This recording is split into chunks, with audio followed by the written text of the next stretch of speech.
Is it going to change? What about now? Test, test, test.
Welcome to the regularly scheduled meeting of the Smithville R2 School District Board of Education.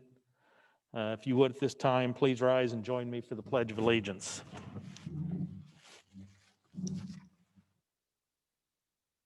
Pledge allegiance.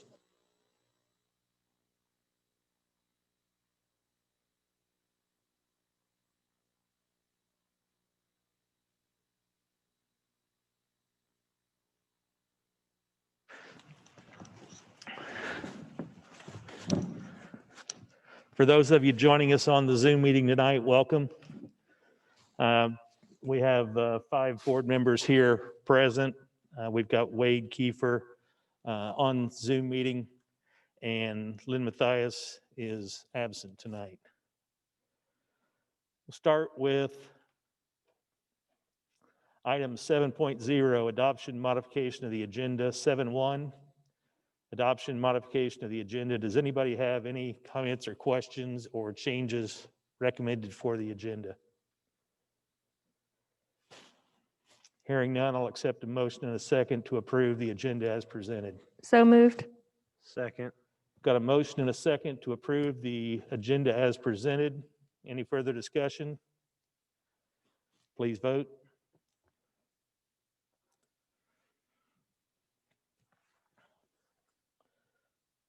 Motion passes. 7.2, approve the executive session meeting minutes for October 21st, 2020. Does anybody have any comments or questions on the executive session meeting minutes?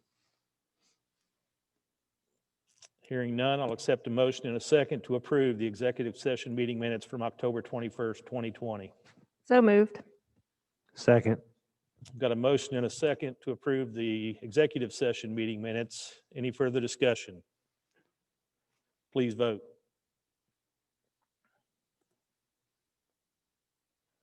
(7.3), motion passes. 7.3, approve the regular session meeting minutes for October 21st, 2020. Any discussion or questions about the meeting minutes for the regular session? Hearing none, I'll accept a motion and a second to approve the regular session meeting minutes for October 21st, 2020. So moved. Second. Got a motion and a second to approve the meeting minutes for the regular session for October 21st, 2020. Any further discussion? Please vote.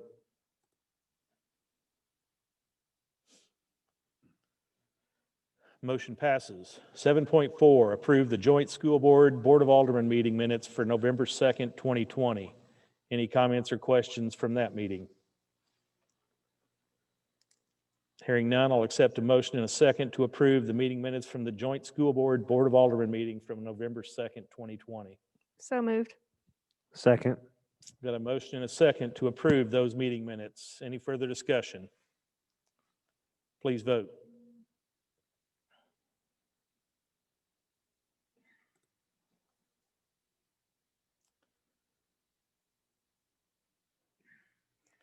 Motion passes.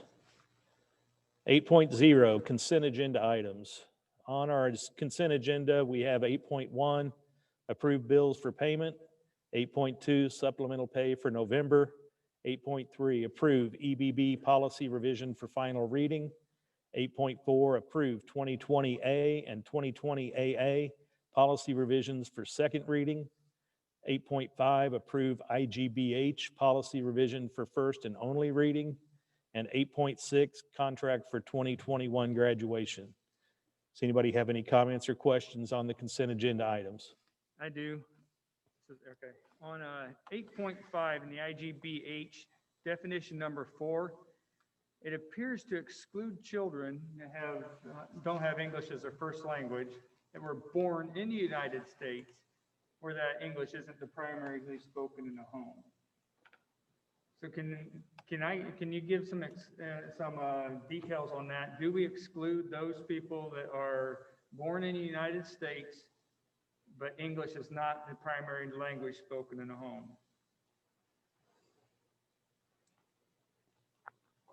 ELL program, any student who does not speak English in their home would be served in that program regardless of where they are born. Okay, yeah, I was hoping that's the case. Just as I read it, it looked like we excluded that group of people, and I'd hate to exclude that need in our community. Absolutely. Thank you for the question. Thank you, Scott. Any further comments or questions on the consent agenda items? No, I probably should point out, though, that graduation is going to be set at, what's it called? Cable Dahmer now?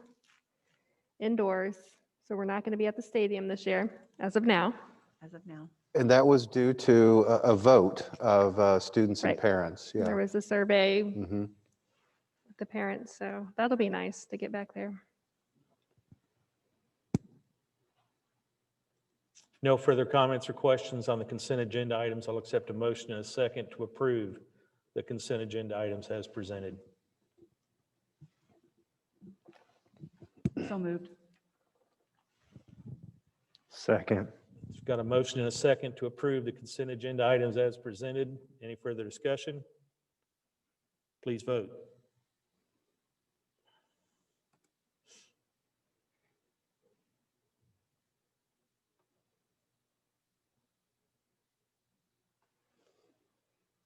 Motion passes. 9.0, communications. 9.1, correspondence. Yeah, you have a couple of thank yous in your packet. One from Mary Veslake. We sent her some flowers at the loss of her father-in-law. And then Lizzie Edwards lost her father. So we sent flowers there as well. Okay, 9.2, board priorities update. Yeah, again, this month wanted to focus on one of your board priorities as opposed to a big bulk of them. Dr. Cradafil is going to update the board on our efforts in regard to diversity. So Dr. Cradafil. Thank you. As many of you are aware, we contract with a research company called EAB, and they specialize in research in education, K-12, and post-secondary. This year, they have a team that is working exclusively on race and equity. And Denise Harwood and I, who is our Director of Student Services and will begin to take on some of these responsibilities regarding diversity and inclusion with me, met with them and explained what we have done in the past, and they gave us some great ideas for moving forward. And so I wanted to share one of those with you. One suggestion that they had, rather than having one large committee that consisted of staff, students, and parents, was to divide those out into 3 different groups. And they felt like the feedback that we would get from by separating them would probably be richer and more valuable to us. And so we plan to begin those focus groups during second semester. We'll start with the staff group. It will be voluntary. And then we'll solicit suggestions for parents and students to involve in that discussion as we move through second semester.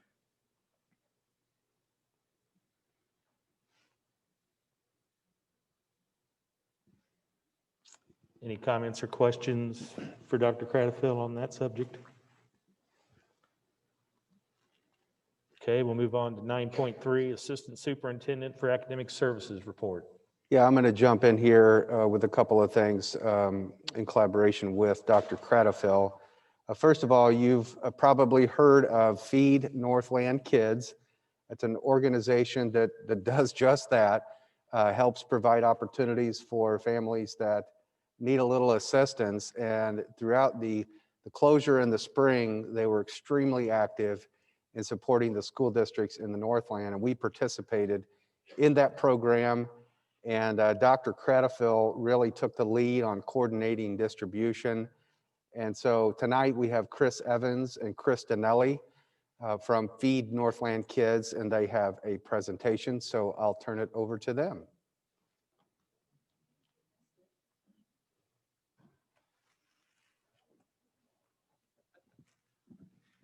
Service. Thank you. Thank you. And thank you for allowing us a few moments to do this evening.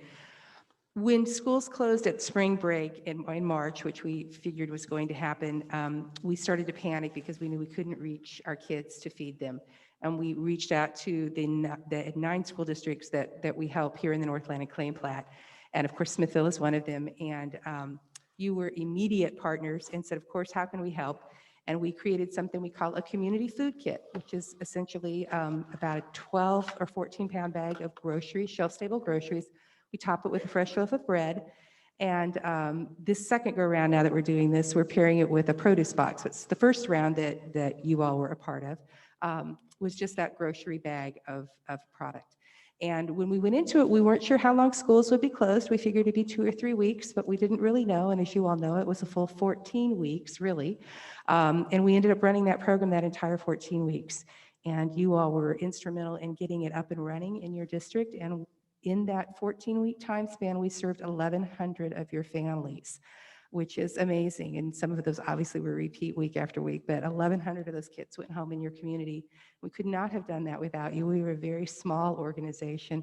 And this was a new program for us, paired with the 2 other programs we've been going on now for a decade in those 9 school districts. So we wanted to make a nice thank you to you and let you know how grateful we are.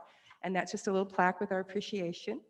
And as you know, we started this again. We had a few large districts reach out to us and ask if we could start it again, and we have, and we're back in all those districts, once again, 7 of the 9 districts. So going hot and heavy, and hope to maybe continue this on through May.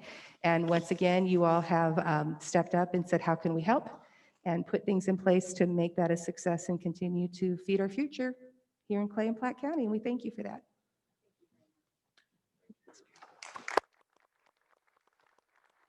Mr. Donnelly, did you get a picture? I did. Okay, good. Could you send us a copy of that? Well, I'm not so sure it's a great one, but I'll do it. Well, we can try again. Yeah. This is not mine. Or Andrea, you want to jump up? Mrs. Ambrosen, you want to jump up and take a picture for the district? I'm not so sure I even took it 4 places.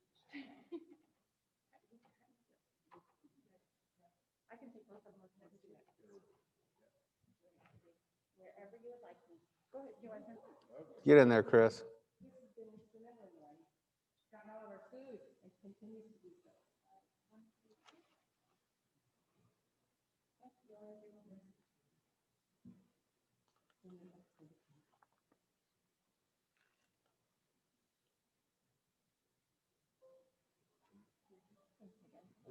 Thank you.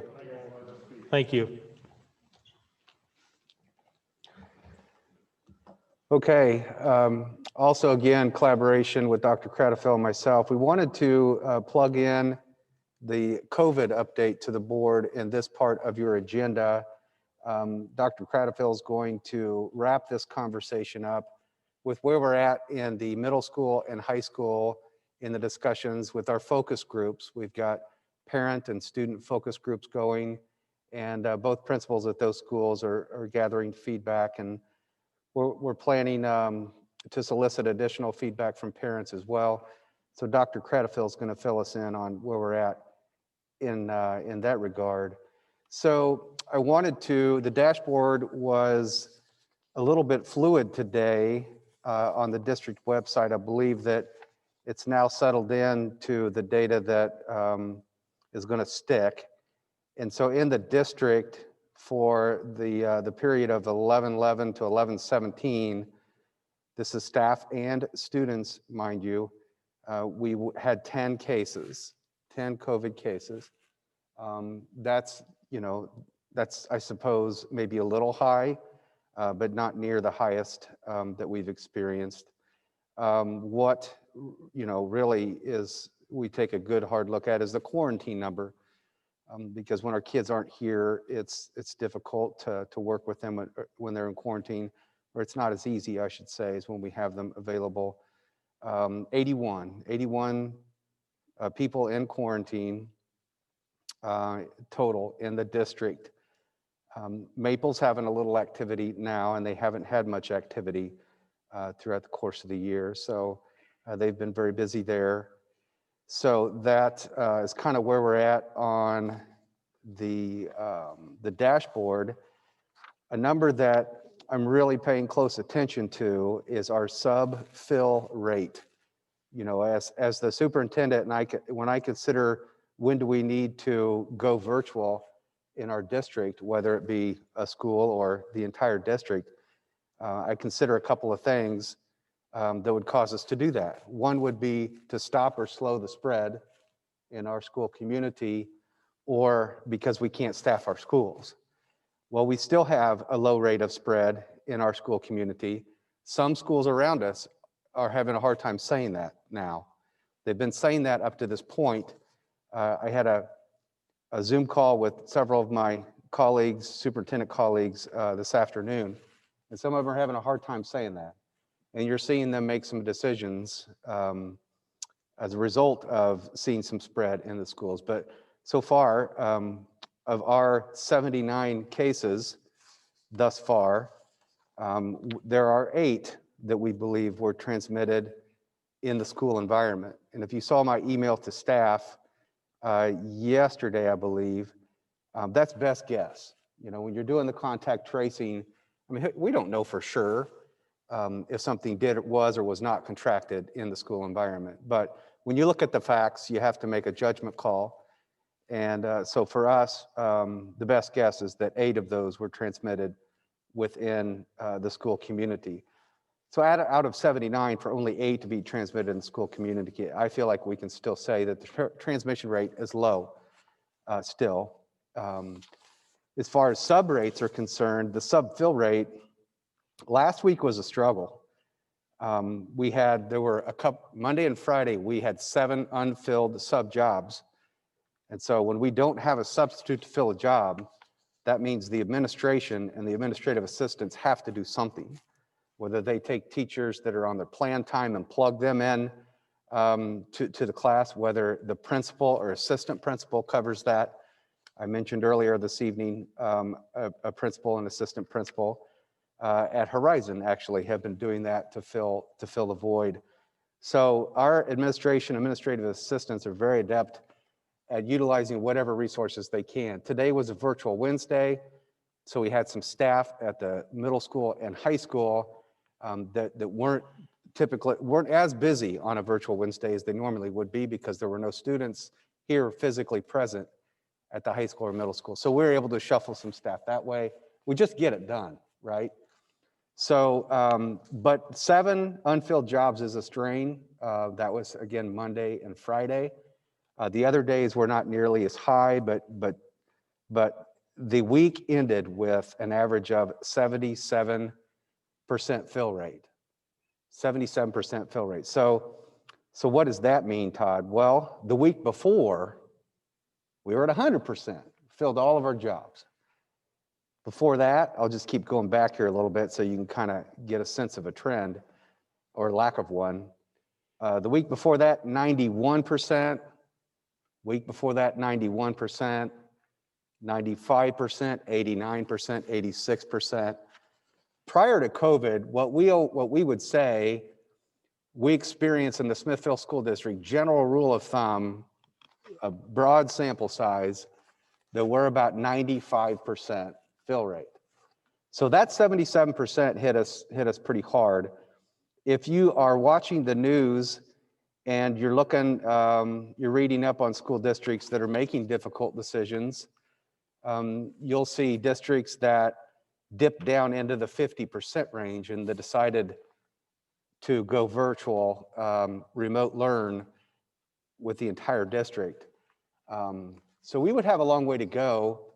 And I'm not suggesting we would let it get that low, But I'm suggesting we're managing. If you saw the news report, that the interview that I did this past week, that was my comment, is that we're managing and our numbers are manageable.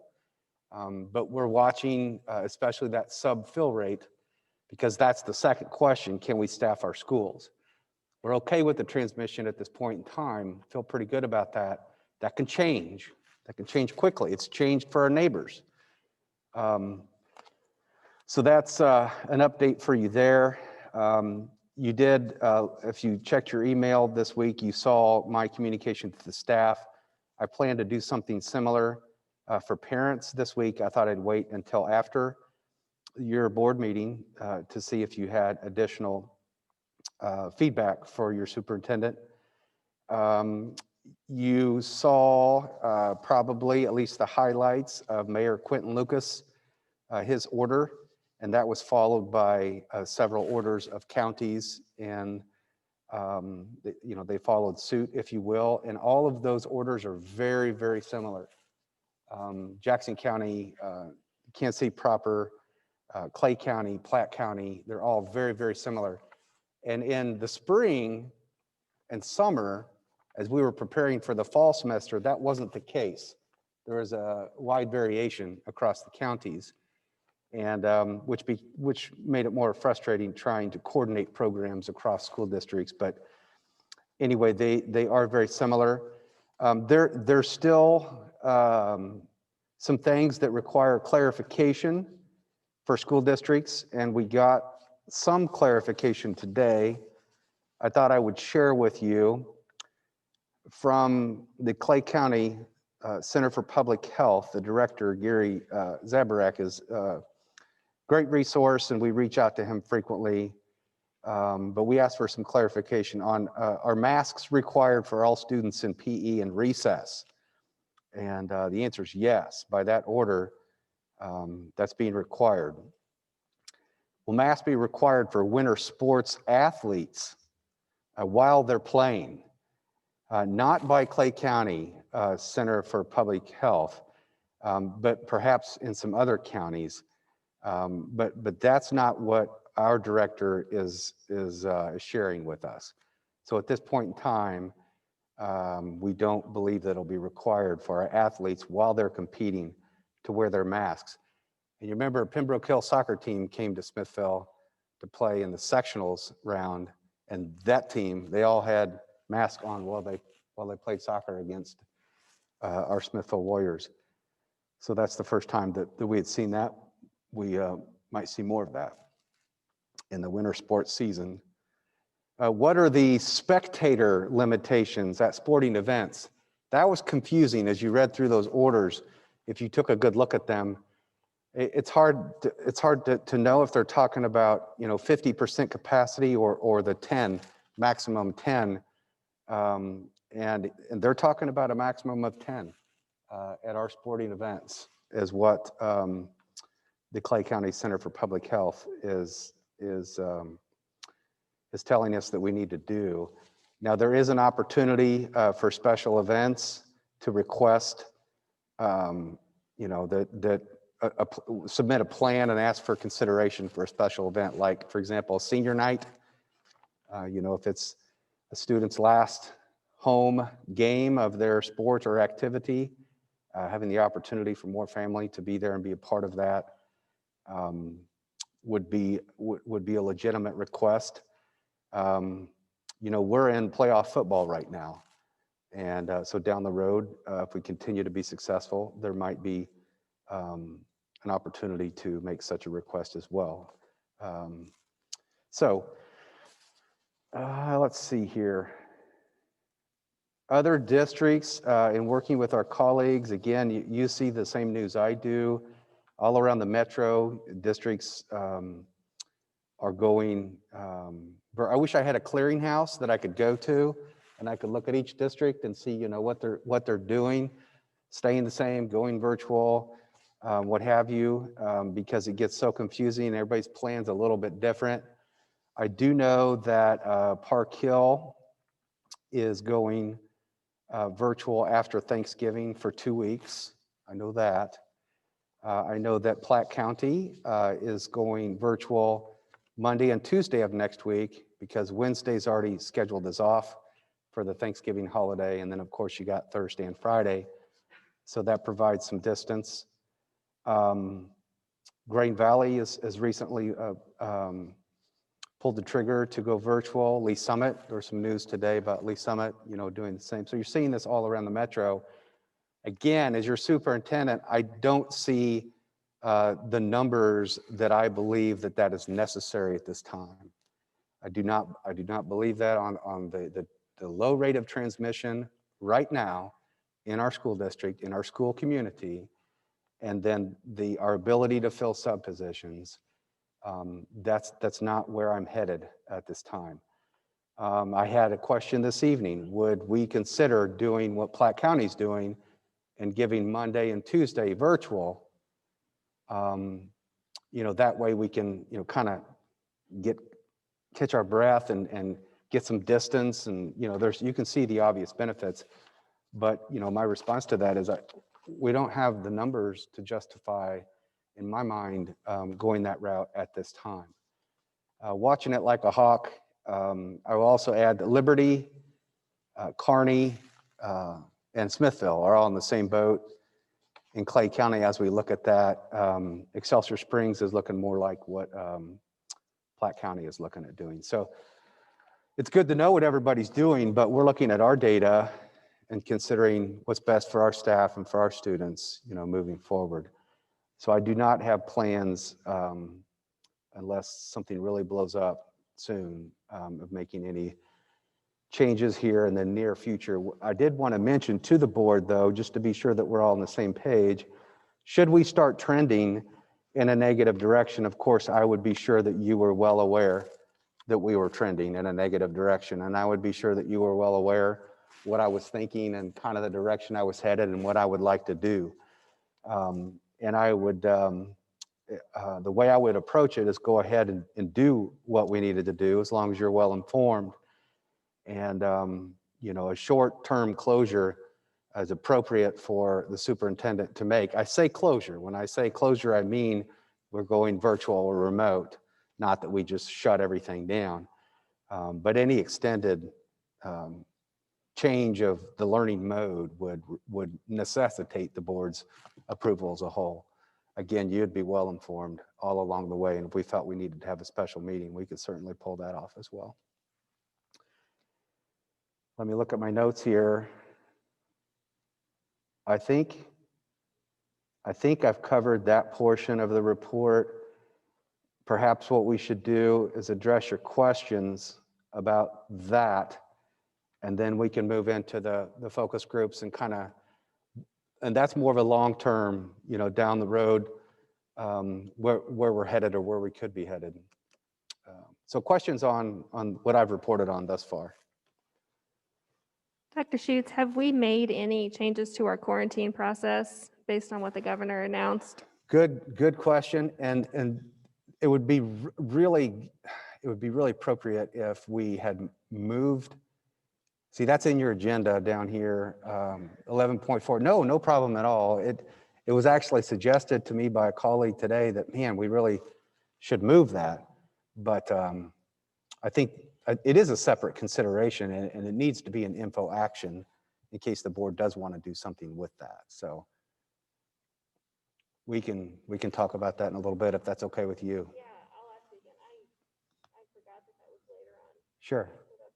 Sure. Other questions? In your mind, what is the threshold for you to consider, what percent of our student population where your mind shift would start transitioning to where this is becoming an issue? Is it a trend of a certain direction, or is it, our staffing's now at this percent and we're having this type of fill rate? What are those numbers or thresholds in your mind? Yeah, so going to staffing, to answer that part of the question first, I think probably in that mid 70% range, if we're there consistently, that's putting a consistent strain on our staff that it's difficult to recover from day to day, right? That means that our principals are not able to do their principal job because they're always covering, classrooms. So in that mid 70% range over time, and like one school district, they were experiencing that 70% range, and then they took a big dive into 50, and they're like, that's enough. We can't sustain this. So sustainability, really becomes the question. So that's kind of the general range that I'm looking at. But here's the other thing, Ian. Like every other metric that we try to utilize in this pandemic, I can say 77%.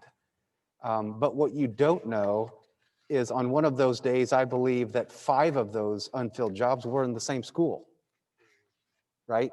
So that school got hit really hard that day, and the other schools, could manage much easier. So it's hard to provide any hard and fast number as we work our way through this pandemic. It's why you see the gating criteria that have been established, in counties and that school districts have established, that are basically being abandoned. We've been in the red for Clay County's gating criteria for schools for several weeks now. They've not come in and said we need to shut our schools down. It's just not that easy, So for staffing, it's, if we have more weeks like what we had last week, I'm starting to talk with my cabinet a lot more. I'm talking to my colleagues in other school districts a lot more, and I'll be talking to you a lot more if we trend that way. As far as student spread, again, the numbers we have from this past week of the gating or of the reporting period for the dashboard are not alarming. I'm much more concerned about 81 people in quarantine than I am about 10 positive. We did have a couple of weeks ago, we had a quarantine number in the 90s. I heard a lot from teachers and principals about how challenging it was to manage so many students that were in quarantine. Now, the other thing I'll say is that our staff is evolving in their work. And if you saw that email to the staff yesterday, I spent 2 hours in this school, and I was floored. I was amazed at what I saw versus what I saw much earlier in the fall. And our teachers are not just doing the best they can, but they're reaching and striving and trying to find ways creatively that will better meet the needs of their kids.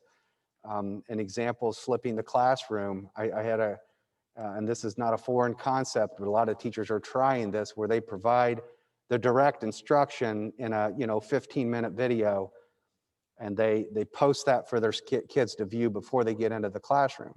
So that part of the instruction's done. When you come into the classroom, then it's time to work with those skills and to practice what you learned from that direct instruction. I saw students zooming in from the teacher's computer, the teacher setting the computer strategically. Here's 2 kids that are on quarantine. Let's cue them up. They can see this as live instruction because they can't actually be here. It's not perfect. It's not ideal. You'd much rather be there, but it's just trying different things. I walked into Mr. Viddick's classroom, and he's taught this way before. He might as well have been there. I'll tell you what, there was a camera, and again, he's done this before, but a camera on top of his screen, and he's just right there, big as life, and he can see the whole class, and he'd tell the student over here, please put your phone away, and it was virtual instruction at its finest. So our teachers are evolving and doing amazing things, and I couldn't be prouder of how hard they're working, and just not just trying to get the job done, but looking for ways to get it done better. So my last question, because you are intimately engaged with other superintendents around this area, for those who are changing, fundamentally how they're operating to a degree, I mean, what are, for perspective talk, because I don't have any, what are they experiencing number-wise that's different and drastic from ours? Yeah, and I don't have. And I know I don't want you to speak specifically to them, right? But yeah, well, like I said, there are districts that are having to take courses of action that are significant compared to our status quo. And those districts that you see being more aggressive in their mitigations are districts that are seeing numbers that are more challenging than ours. We're talking sub-fill rates in the low 70s, 60s. As I said before, some of our neighbors are seeing spread in the school community. That may be something we experience, but we're not now. So I'm going to keep our doors open as long as we can until we start to see some numbers that justify some different thinking. Todd, Son, can you offer clarity of when public gatherings, when do we go by the 50% rule and 6 foot and only 10? Because the way I read that, it was not clear. If I'm a restaurant, I can have multiple people in there so long as they're 6 foot apart, wearing masks except when eating. So there's an opportunity to have more than 10 people in a restaurant, but I can only have 10 people in an entire gymnasium.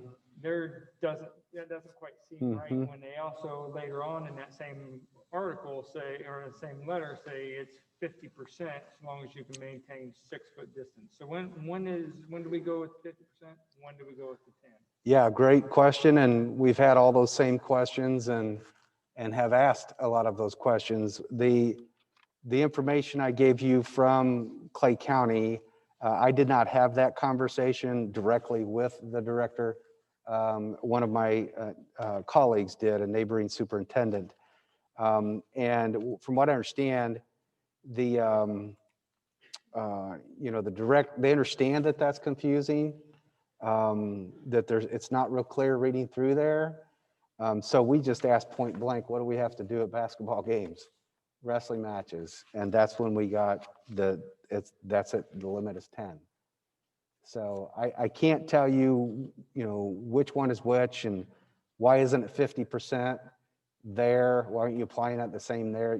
That in depth of a discussion is not taking place, but I know what the expectation is by asking that question directly about what we're expected to do at sporting events. So Scott, also the suburban conference will need to get together, and they are trying to get together. The executive committee, if you will, I believe that's what they're called. They're trying to get together this week to look at all of this and to ask collectively of Jackson, Platte, and Clay County, what this needs to look like. And you could go through a season and point out, well, this game's special because of senior night. Well, this game's special because of this, and this game's special because of that. So there's going to be lots of requests that we expand that to, the 50% rule, or two tickets per participant, or so. I guess what I'm saying is we're not done asking. I mean, we'll continue to ask and try to work with them. But for a gymnasium, you can very safely view a basketball game in Smithville High School gymnasium with much more than 10 people in that gym. So we'll continue to work with them and have those conversations.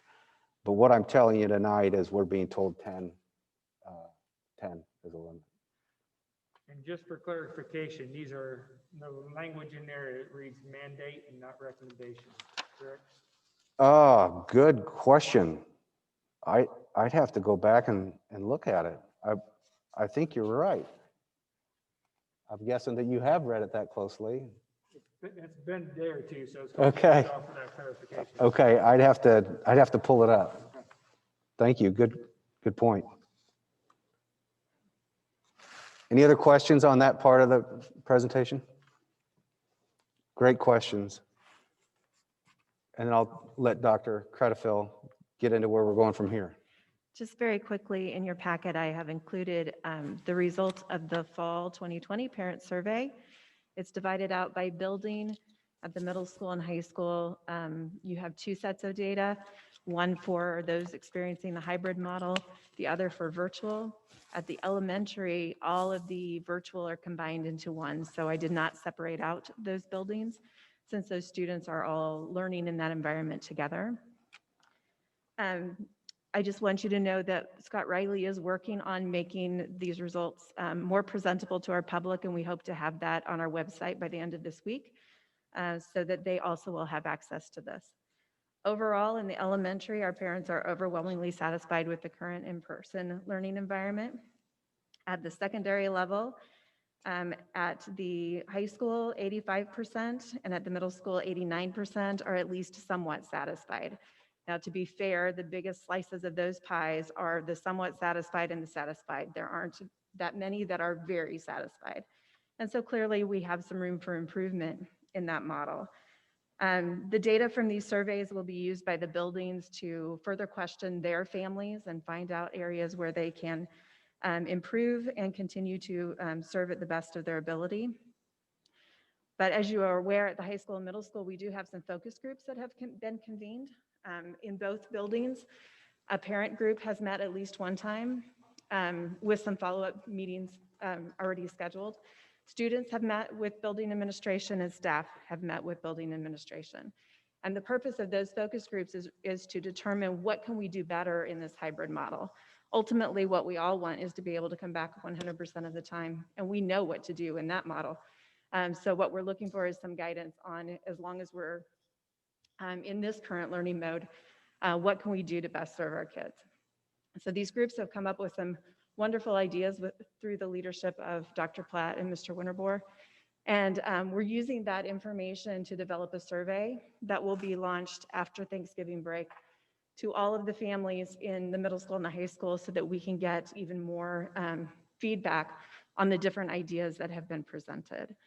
So I just wanted you to know that that will be launched soon and give us more data as we decide how to refine and improve what we're currently doing for our kids. And one of the things we've talked about, Dr. Creditfield, and has been kicked around in these focus groups is that the virtual Wednesday now and how that's working, right? Yes. And what we can do with that. And so the survey, you want to talk a little bit about how we'll dissect that in the survey? Sure. So right now, the way the survey is constructed is there's one question that basically asks, how productive do you feel like the at-home learning days are? So our kids are in school 2 days a week, they learn at home 2 days a week, and then they have their virtual Wednesday. So how productive do you feel that is? And then we'll list ideas from the focus groups about ways to improve those at-home days and have parents rate those different ideas, and then also leave a comment box so that they can add anything that isn't included in that list. We'll ask the same question about virtual Wednesdays. How productive do you feel this is? Here are ideas about how to make virtual Wednesdays better. Please rate these, and then we'll use that information to help guide next steps. We're also including a question that to get at our community's feelings about coming back 100%. With the caveat that that would be but one data point that we would use. We, of course, need to consider the COVID-19 data for our community and our schools. And also with the understanding that to bring everybody back 100% at the middle school and high school means that we cannot social distance. And based upon the way that our student schedules are created in those buildings, we also cannot cohort. So the only mitigation that we would have really would be the mask wearing. And with that in mind, we then ask them, what is your preference for learning mode at this time? Would it be to continue with a hybrid, or would it be to continue or to move to 100% in person? So those are the questions currently, a total of 5. So it'll be short and sweet, but I think we'll get some really good data from that, and it'll be good to get responses from a wide variety of people regarding next steps for hybrid learning. Any questions? I don't have a question. I just want to make a comment. You know, our last meeting in October, we got to feel some of that angst and anxiety on, you know, how do we improve? We can see areas of opportunity to struggle, kind of like you were standing on the other side of the bridge and you're starting to see the challenges. And I just want to commend everyone involved in this process, because standing there and having the ability to understand the challenges in front of you and then implementing strategies and action concepts that are collaborative in nature with parents, students, teachers, and administration is phenomenal. And I think the direction we're heading, I listened to Dr. Schutz talk about, the growth he's seeing in some of our teachers as they learn how to deal in this environment and improve it and expand upon it. I think we're going to get information out of this it's going to thrust us forward. And I think not only help us in this pandemic, but help us in education opportunities as we expand in the next decade. And I'm very happy to see that you guys are so aggressive in moving these concepts forward, because it was, when I left in October, it was a point of emphasis for me. I wanted us to identify a way we can do it better. And I feel like this is the first step to do that. So I'm very, very, very happy, Dr. Craddock, with that information. Well, and the building and principals really need to be commended for their leadership in this area. We met a few days ago to begin drafting the survey and met for about an hour discussing a variety of things. And I know for a fact that there are building leaders who have thrown up their hands and said, you know what, this is a mess and there's really nothing that we can do about it. Neither of them have that attitude at all. And that has, their staff has picked up on that. That's not the staff's attitude either. The staff is wanting to do what's best for kids and adapting, even if it means it might be a little bit more challenging for the adults. And that's exactly the attitude that we need to have. So you can And we see that attitude in our teachers as well. They're not throwing their hands up and saying this is impossible. They're looking for ways to get it done.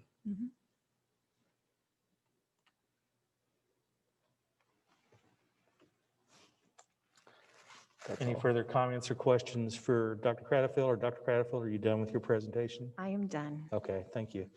Any further comments or questions for Dr. Craddock or Dr. Schutz? Okay, we'll move on then. 9.4, construction update. Mr. Hedgecorth. Yeah, Robert. You kind of get into that doctor mode, and Mr. Hedgecorth, thank you. Sure, no problem. Wanted to give a little bit update on the construction. And I have a couple things on this. I'll start with the item I attached in the agenda. And that item is board policy FEF-1 and talks about construction contracts, bidding and awards. And on the very last page, which is page 3, it talks about change orders. And just wanted to I guess, point out the process we have in place per the board policy for change orders. The highlights are basically anything below $5,000. The basically superintendent or designee can approve that change order. Anything over $5,000 that may affect the timeline of the project could be approved by the designee, but then it be brought to the board meeting for you guys to ratify. And so that's kind of the cliff notes of that board policy, but just kind of wanted to bring that up as we start getting into our heavier construction time, where change orders will start coming along, and those will need to be, approved and analyzed as those come through. So just wanted to put that in the board agenda just as a reminder on the change orders. So, and we have none so far, so that's why I wanted to bring it up this board meeting, as those may come in later board meetings. The fun part, the projects, this week we broke ground at Eagle Heights, which is great. You guys should see some site work equipment out there. All the protective fencing is up. We did lose that back parking lot, unfortunately. We had to use that as a staging area. We do still use that as a bus loop. We just don't park in the actual parking spaces because we need that. That space is tight.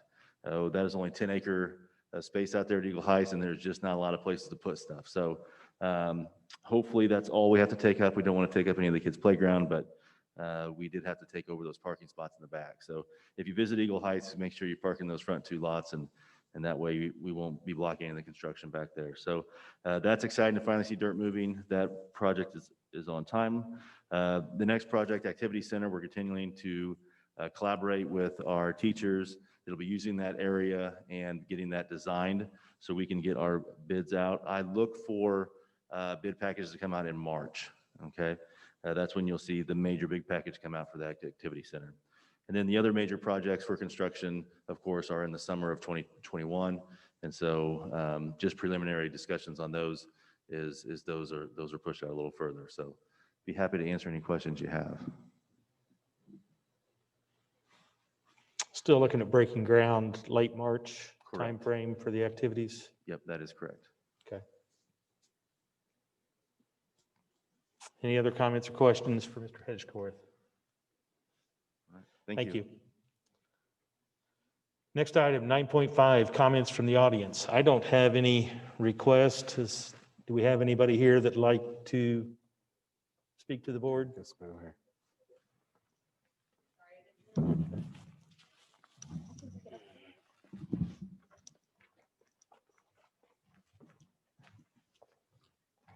Thank you.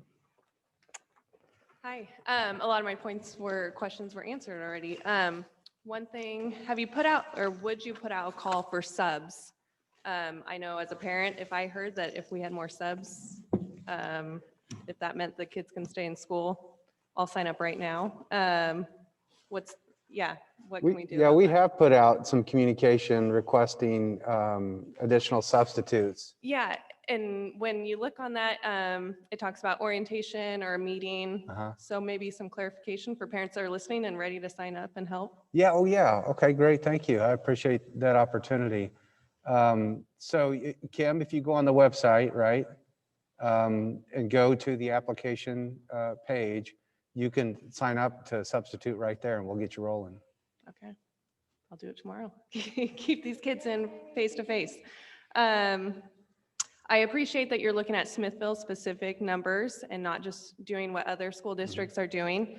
There's a reason we moved to Smithville versus we moved from one of those cities. And so I appreciate that. And I hope that you continue to look at our specific numbers.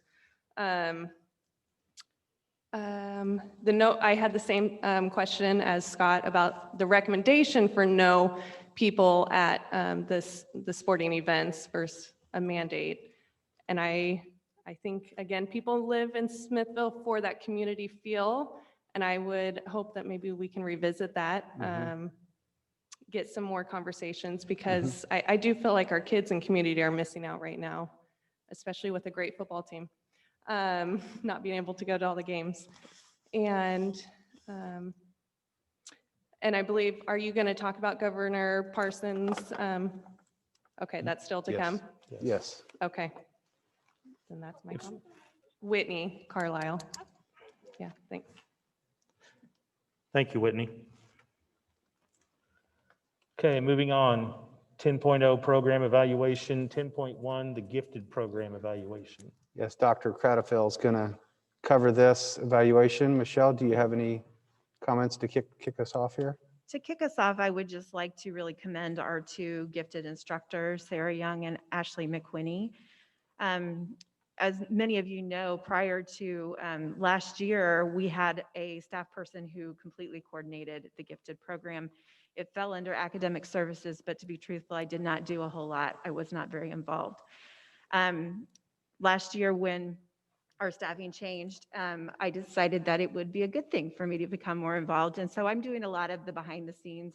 I'm helping to schedule the testing and, but really the collaboration between Sarah and Ashley and their vision for what gifted should look like and how to best support families and students who need this academic intervention is really amazing, and they deserve a lot of accolades for the successes that you see in that program evaluation.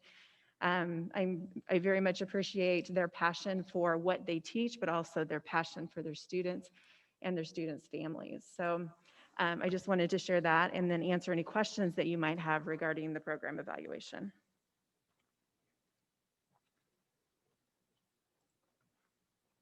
I would agree with what you said.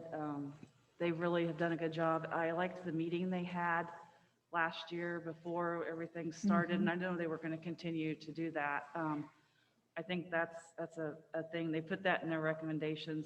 They had put in their recommendations that students should be placed in clusters of 2 to 5 with a teacher. I didn't know, is that something that can be done? It sounded like a good thing to me, but I didn't know realistically, can we do that? Or It was much easier when we were, where we had all the grade level in one particular building. In some buildings, that becomes a little more difficult just because of the number of kids that we have. But it is something that we strive to do. And I believe another of their recommendations was to have conversations with building administration before kids are placed about what would be good for them. And I think if we could get those meetings established, then I think that would kind of take care of itself.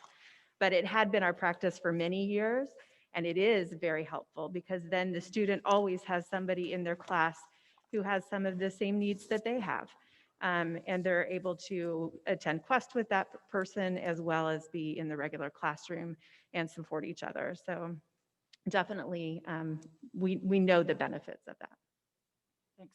And also on the PD, they were, trying to emphasize maybe we could get that to be some mandatory. I know our teachers were bombarded with education, but, I do think we really pay attention to, well, like in Kansas, gifted is placed with special education. And so that's why it's very covered. So, but I think we need to think of gifted as special education too. It's just on the higher spectrum. So trying to emphasize we do need that education on the higher two. And I appreciate their passion for that and for making those, for offering to do it and do it at various times. That's good. I hope we can maybe continue that. Absolutely. I had a concern over raising the entrance qualifications to 127. I completely understand the staffing issue, but the other side of things is if you have a kid that's qualified and just now, hey, we raise the score, now I'm not qualified, there's opportunities that kid's not going to get that he or she would have otherwise. That doesn't sit real well with me. I don't have a solution, but I would really like us to go back and reconsider an arbitrary number raising just simply because we don't have staffing. That does put some kids in a bad position. Thank you. I think I asked this last year, how many kids are we talking about? Because it's what, 125 to 127? Is it really making that much of a difference? It actually is a fairly large number in the last few years. Prior to it being moved to 125, it was 128. And there are several districts around us that have that same threshold. And one of our neighbors has 130 as their threshold. So the state requires at least 125. We made that move, I think, 4 years ago. To include more kids, and at that point we weren't having budget issues, but we are in a situation where the class sizes are getting very, very large, and so I agree it would be beneficial to be able to move back to the 125, and we certainly would consider that when we have the opportunity. Thank you, Dr. Cradfield. I didn't realize it had moved from 128 down to 125. That's something I didn't realize. Well, and unless you're, reading the handbook every year, you wouldn't know that. So that's completely understandable.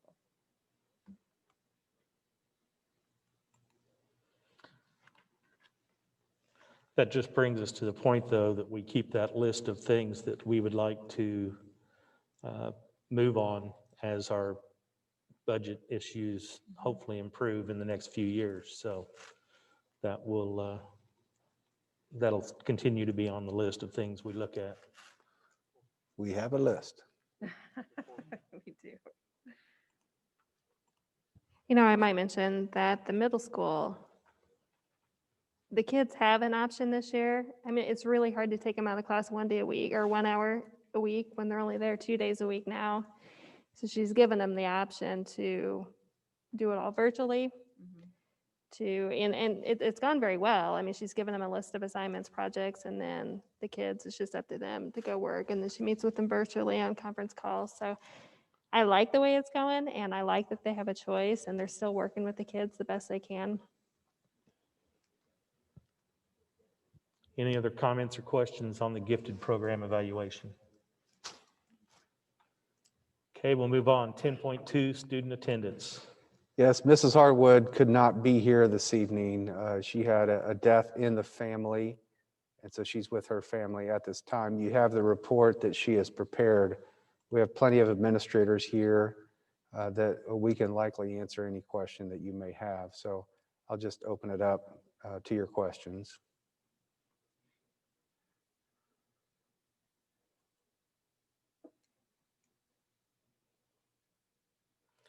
Well, the one thing we've done with everything else that we've looked at on an annual basis for last year might be to put an asterisk that we were not in session during the fourth quarter.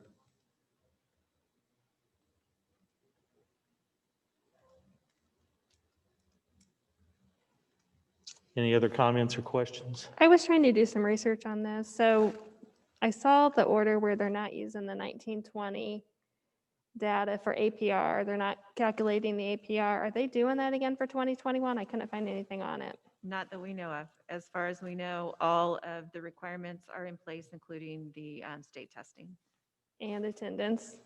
and attendance, yes. And attendance, okay. Now, they have been, the state has been very creative in allowing us to maintain high attendance with the variety of learning modalities that we have going on. So for example, in the hybrid situation that we have at the middle school and high school, attendance is calculated based upon the 2 days that you are in school. So if you have 100% attendance on those 2 days, then you have 100% attendance for the week. For our virtual students across the board, if you're in an online class and it is completely online 100%, then 94% attendance is what you get. It's not 100%, but it's assuming that there's going to be some times that they're not participating in class when they should be. And then of course our in-person attendance, or in-person at the elementary, which is 100% attendance, is basically what your daily rate is. So what we've had in the past. So they have been very generous and creative with finding ways to work with us, and in a way that I don't think will penalize us. So quarantine, we have established a queue in Power School. So if a student is in quarantine for attendance, they're marked Q. And then if they are participating in their classes, we count that as an attendance day. If they are not participating, then we count that as being absent. So that's how so there's some retroactive having to go in and fix some things. But as long as kids are doing the work that they're supposed to be doing, then we count them as present. And that is allowable with one of the plans that we submitted to the state to allow us to do virtual learning if need be.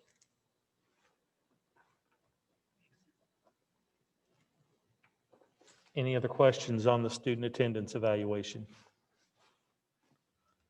Okay, we'll move on. 11.0 old business, 11.1 update on enrollment. Yeah, you can see from the report there, we're holding steady. We dropped a little bit this year, and it appears that those that have changed, that have decided to do something a little different due to COVID are still doing that at this time, because we're exactly the same. So answer any questions you have about enrollment. It would be interesting to know if there was a way to know how many of those basement classrooms or homeschooled children that are still in the district, that if this was to magically go away, they would come back into the district, where our student attendance would be at that point. Most of the families that we've spoken to, as they've made the decision about choosing homeschool for this year, have indicated that when COVID is gone, they're back. That homeschool is not what they want to do. Some of them have opted to do that just to relieve the pressure on the school. They can do it, so they're going to, so that we don't have to have a virtual teacher for them or have them in class. And but most of the families that have actually talked to us about their decision have indicated that they will come back.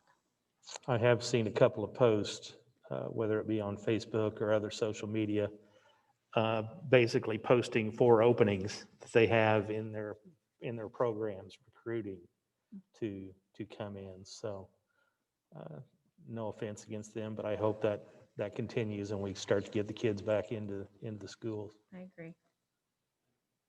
Any other comments on the enrollment update?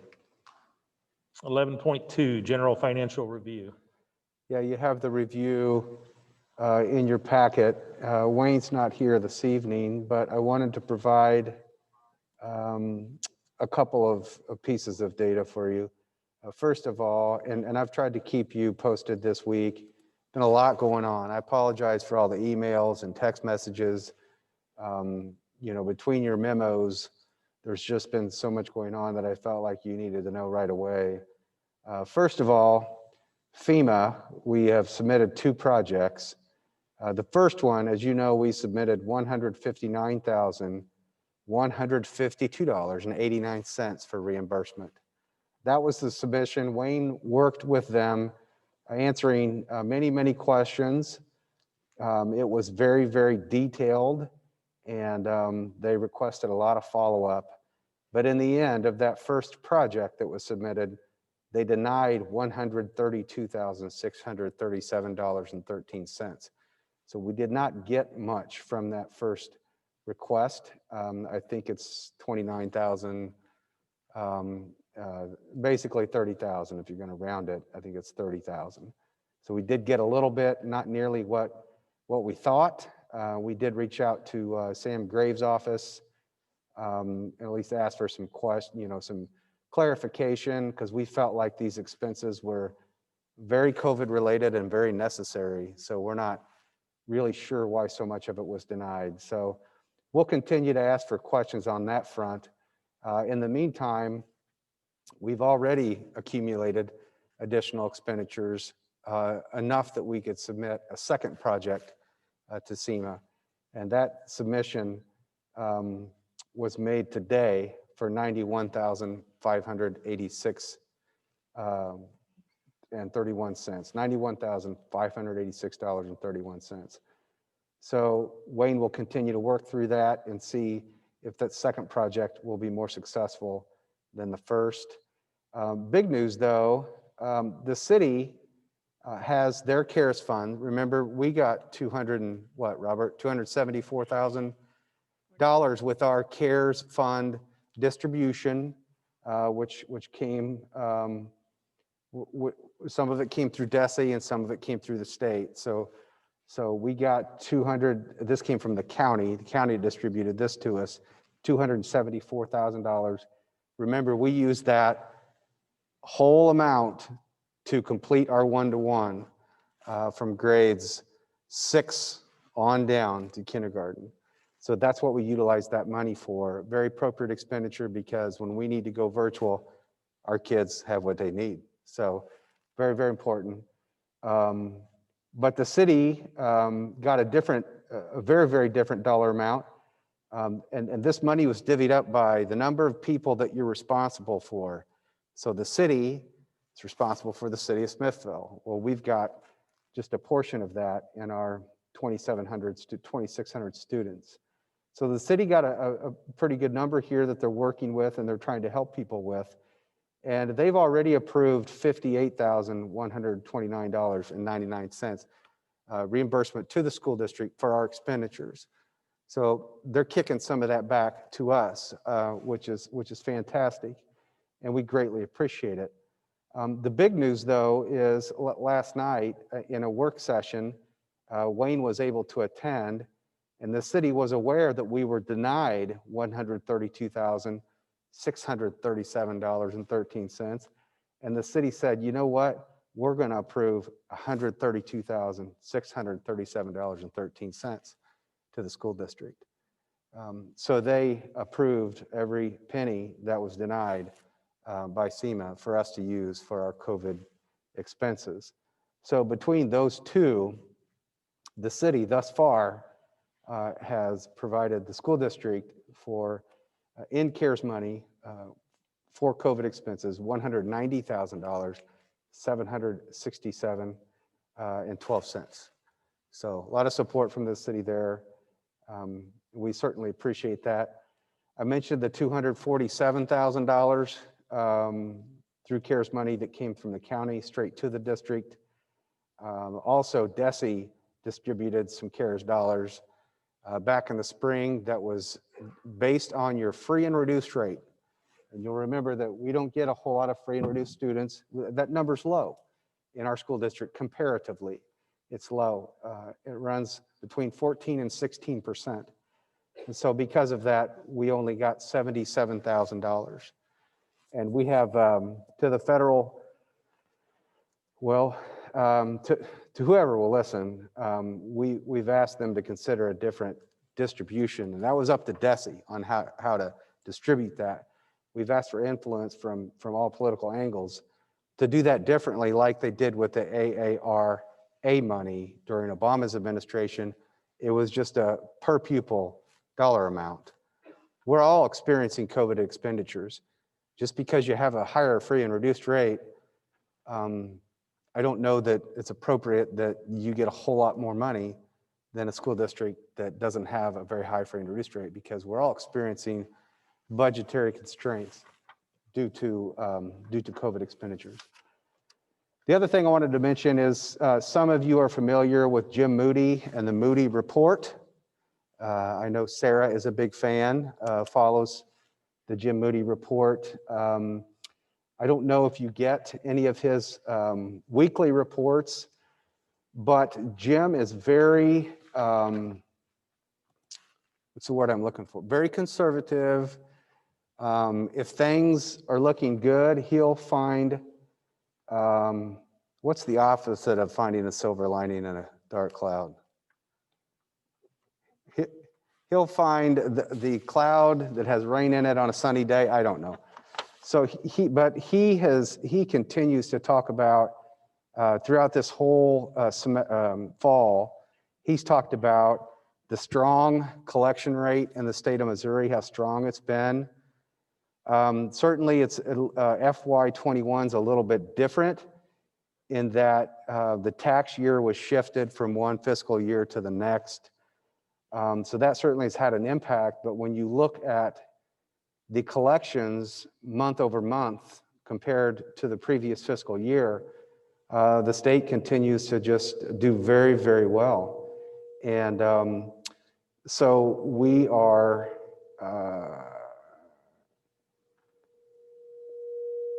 get a little feedback there, Randy, what are you doing to me? 857 million right now, which is 25.7% above where we were last year at this time.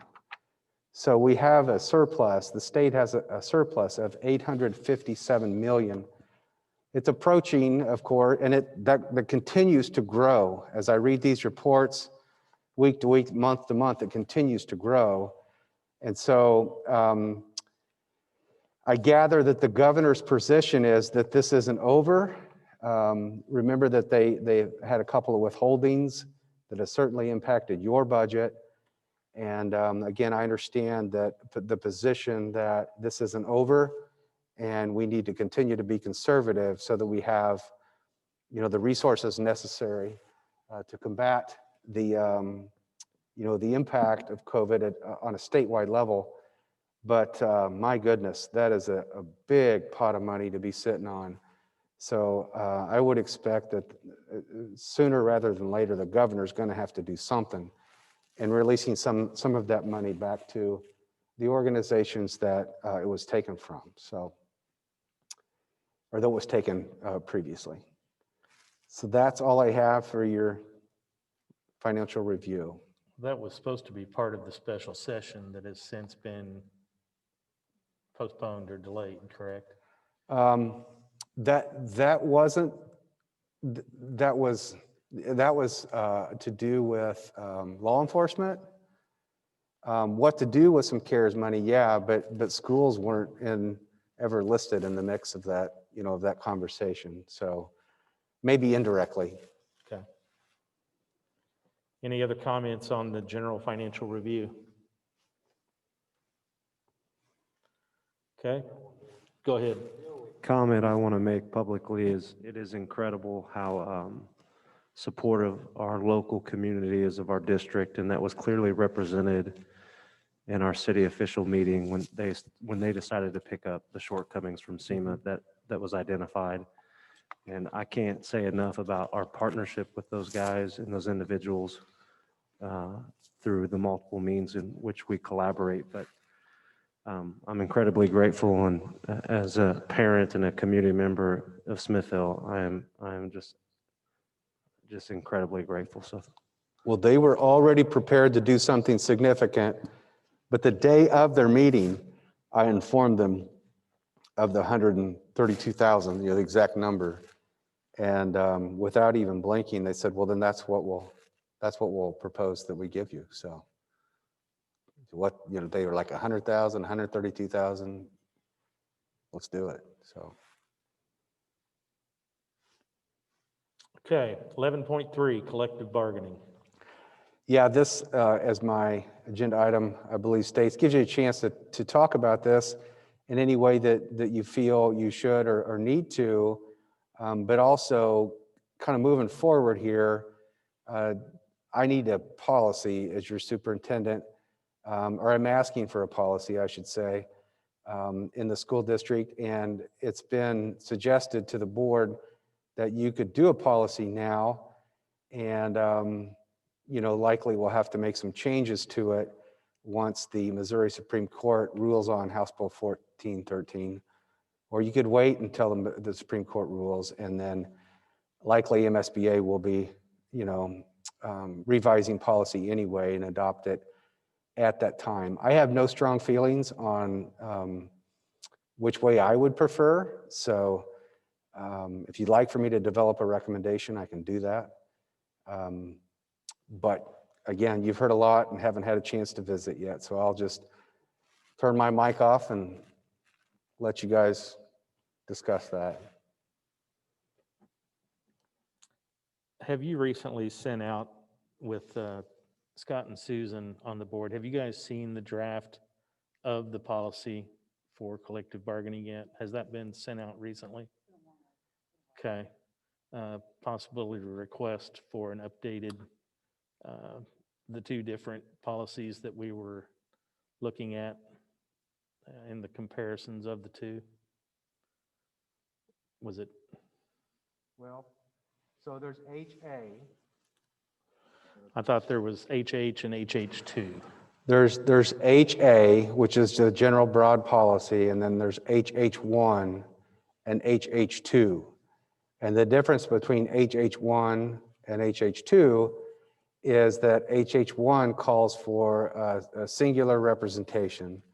So one group such as NEA or MSTA would represent all staff, and then HH2 provides for multiple representations. Now you'll notice that Susan Goldhammer from MSBA didn't even get into that, and I gather that HH2 is not something I've heard talked about for a long time. I don't know that that is a legal, I don't know if that's a viable option at this point in time with the direction that we're headed with 1413.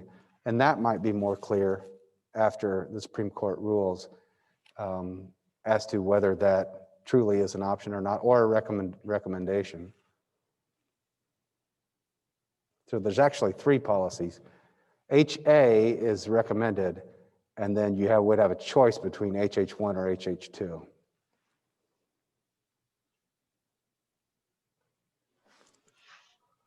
HA, basically the policy said that if if they can, and then the school district, the organizations decide to do collective bargaining, then these are some of our rules and regulations, right? Is that the gist of it, or? How they go about the election and Okay. yeah, how that takes place. Just provides a roadmap, some guidance. This is how you do it to keep everybody, legit, for lack of a better expression, so that it's not done sloppily and put us at any risk. Okay, that's what I was thinking.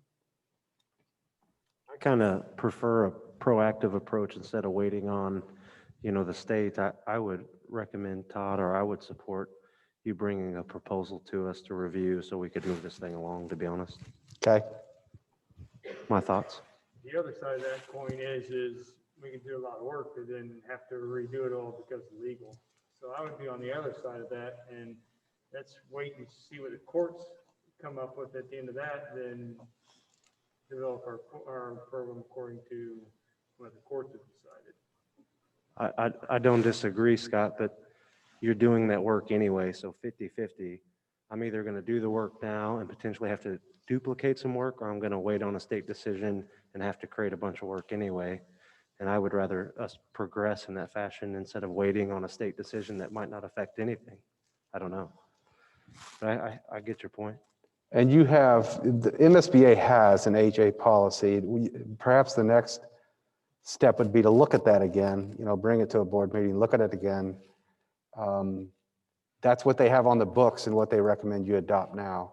So there's really not any effort there unless you want to cut it up and customize it. And then again, after the Supreme Court rules, I think we can count on that there's going to be revisions recommended by MSBA. And that's much like what you do a couple times a year now. You get revisions from MSBA. So, I see it both ways. I don't know how much effort's really involved, other than that you are taking a look at this policy and have to make a conscious decision. Am I going to vote for this, this policy to be implemented in the district? Do we have an idea of how long? Wade's talking. Just because we would, Sorry. do a, oh, sorry. you talking? Wade's talking. Hold on, Wade. Go ahead.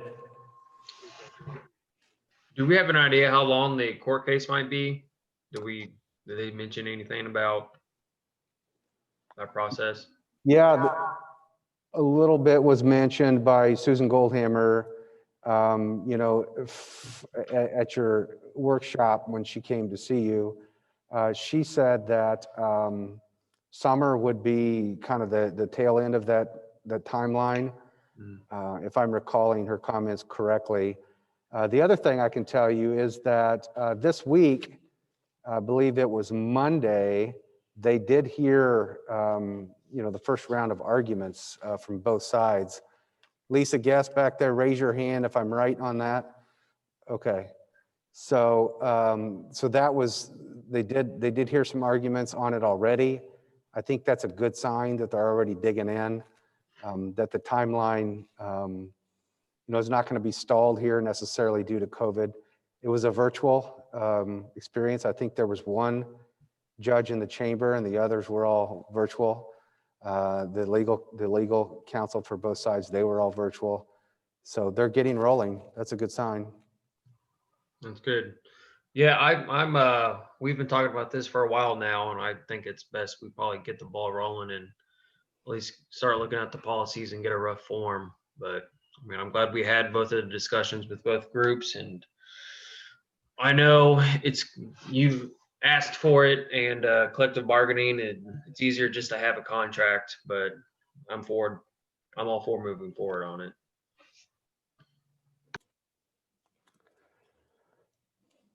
Thanks, Wade. Any other comments or questions on the collective bargaining discussion? I'd say it'll probably stay on our agenda moving forward, and if you wouldn't mind, get the policies out for review. My only thoughts on this are, I don't know what kind of legal cost might be involved from our legal counsel as well on the policies. Should we have to, I know MSBA would have recommendations on changes, but when we start having additional legal cost associated with that, when you start multiplying those times two, we start looking at costs that were avoidable, I guess, at that point for a few months of patience. So,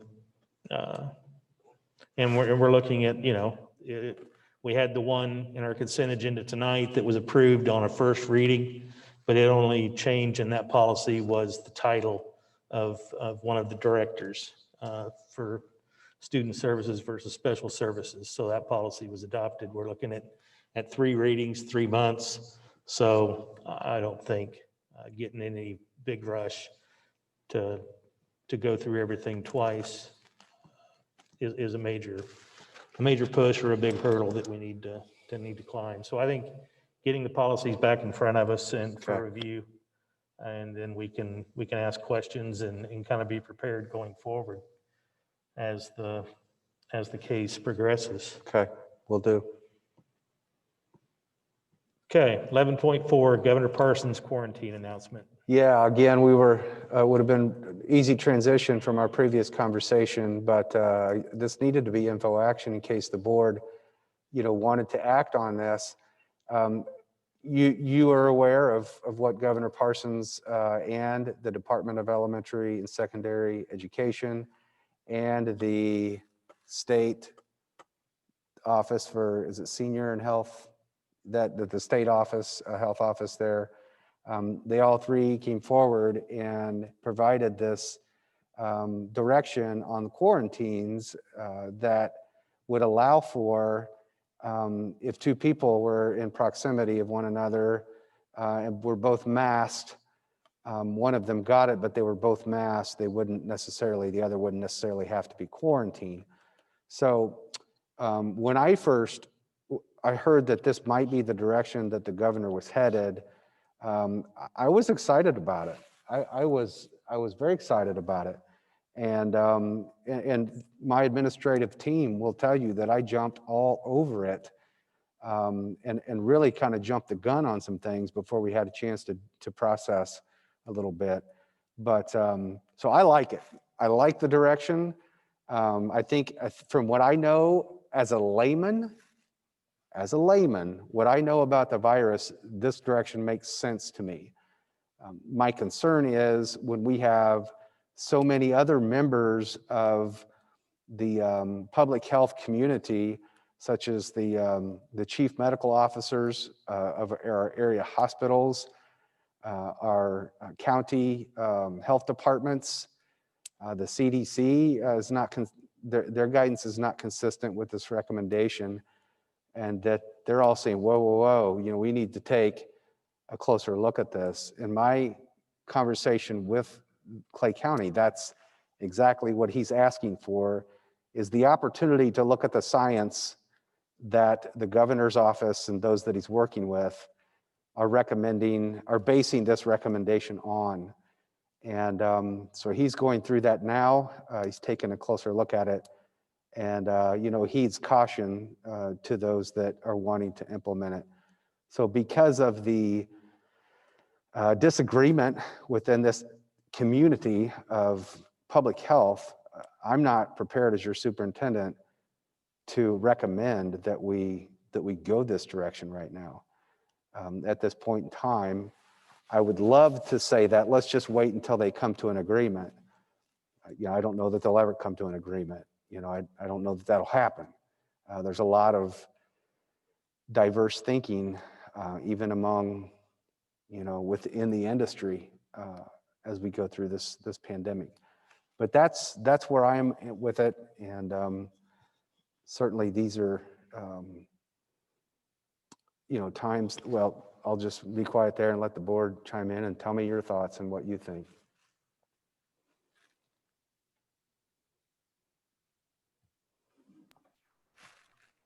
Yeah, I Well, think it's I was shocked by the governors. I just feel like the numbers are going up right now. Why are we losing restrictions? That's the first thing I thought. I haven't looked at the science. I haven't looked at where he's getting his information. I just don't understand why we are loosening our restrictions. And plus, I don't trust very many people. I don't trust Ian here, has a great mask on. So if he's, positive right now, there's a pretty good chance I'm positive too.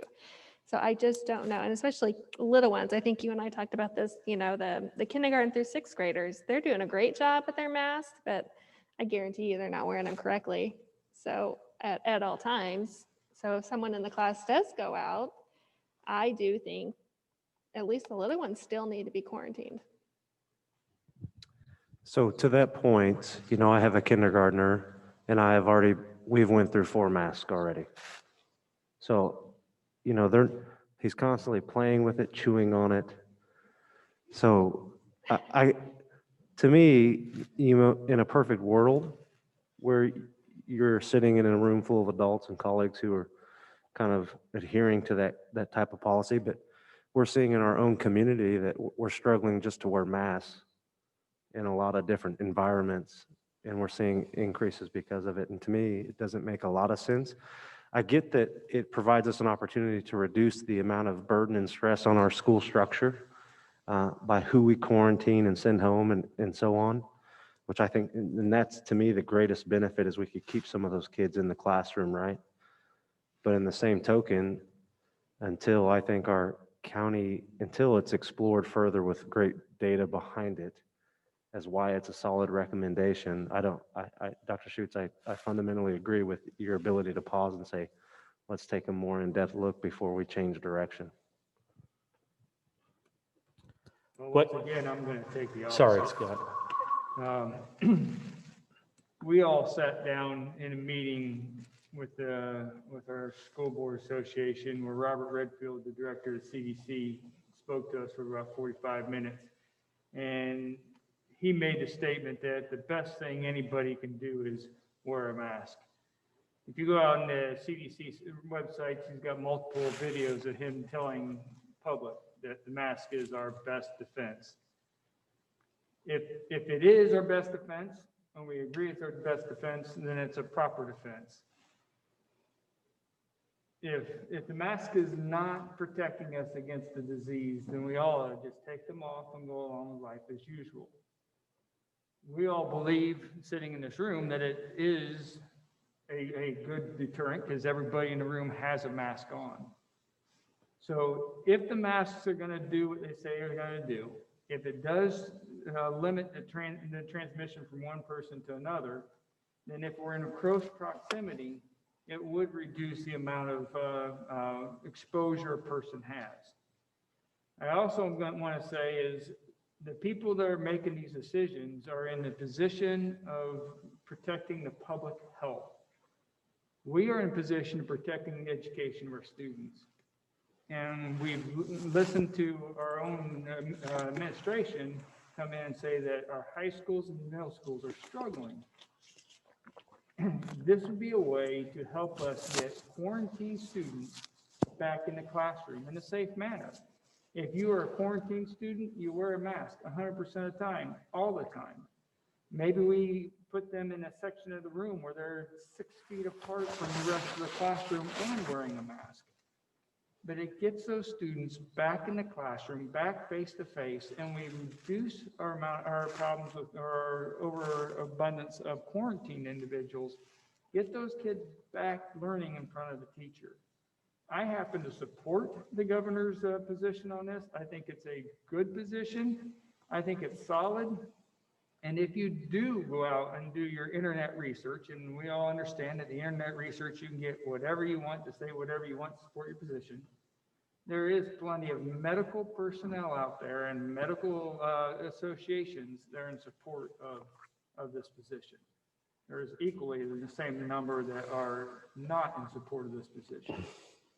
So since we are in a position to pay attention to the educational needs of our students, I do think this is the right move for us to go forth and adopt something like this for our students on that basis.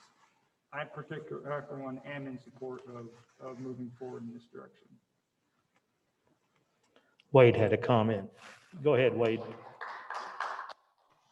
Thank you.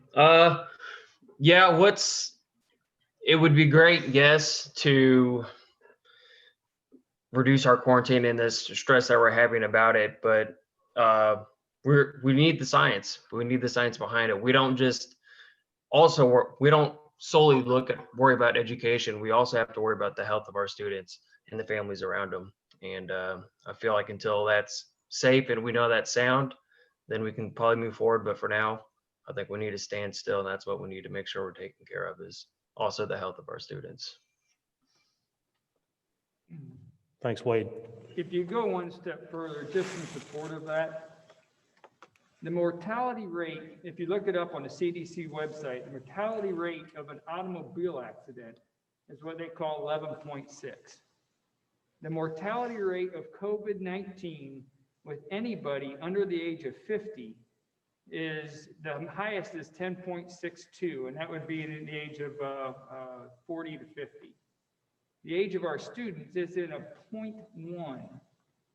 So if we're looking about the safety of our students, statistically speaking, and granted, nobody wants to be that one statistic that's on the downside of this, but statistically speaking, these students are much safer than it would be in an automobile. Yeah, I mean, Scott, you bring up great points, and I think my reflection, I don't disagree that it's the health of the student that I'm worried about. It's them as a vector and the ability to transfer that within the broader population and grandma and grandpa. You know, to be honest, I'm not even worried about me getting sick, but I do worry about my hospital that has 95 people in the ICU for COVID, which were up 60-something beds. I worry about that. I worry about getting the email last week that our health system is stretched to the capacity, which has a downstream impact of people's ability to recover and receive critical care because it's already stretched thin.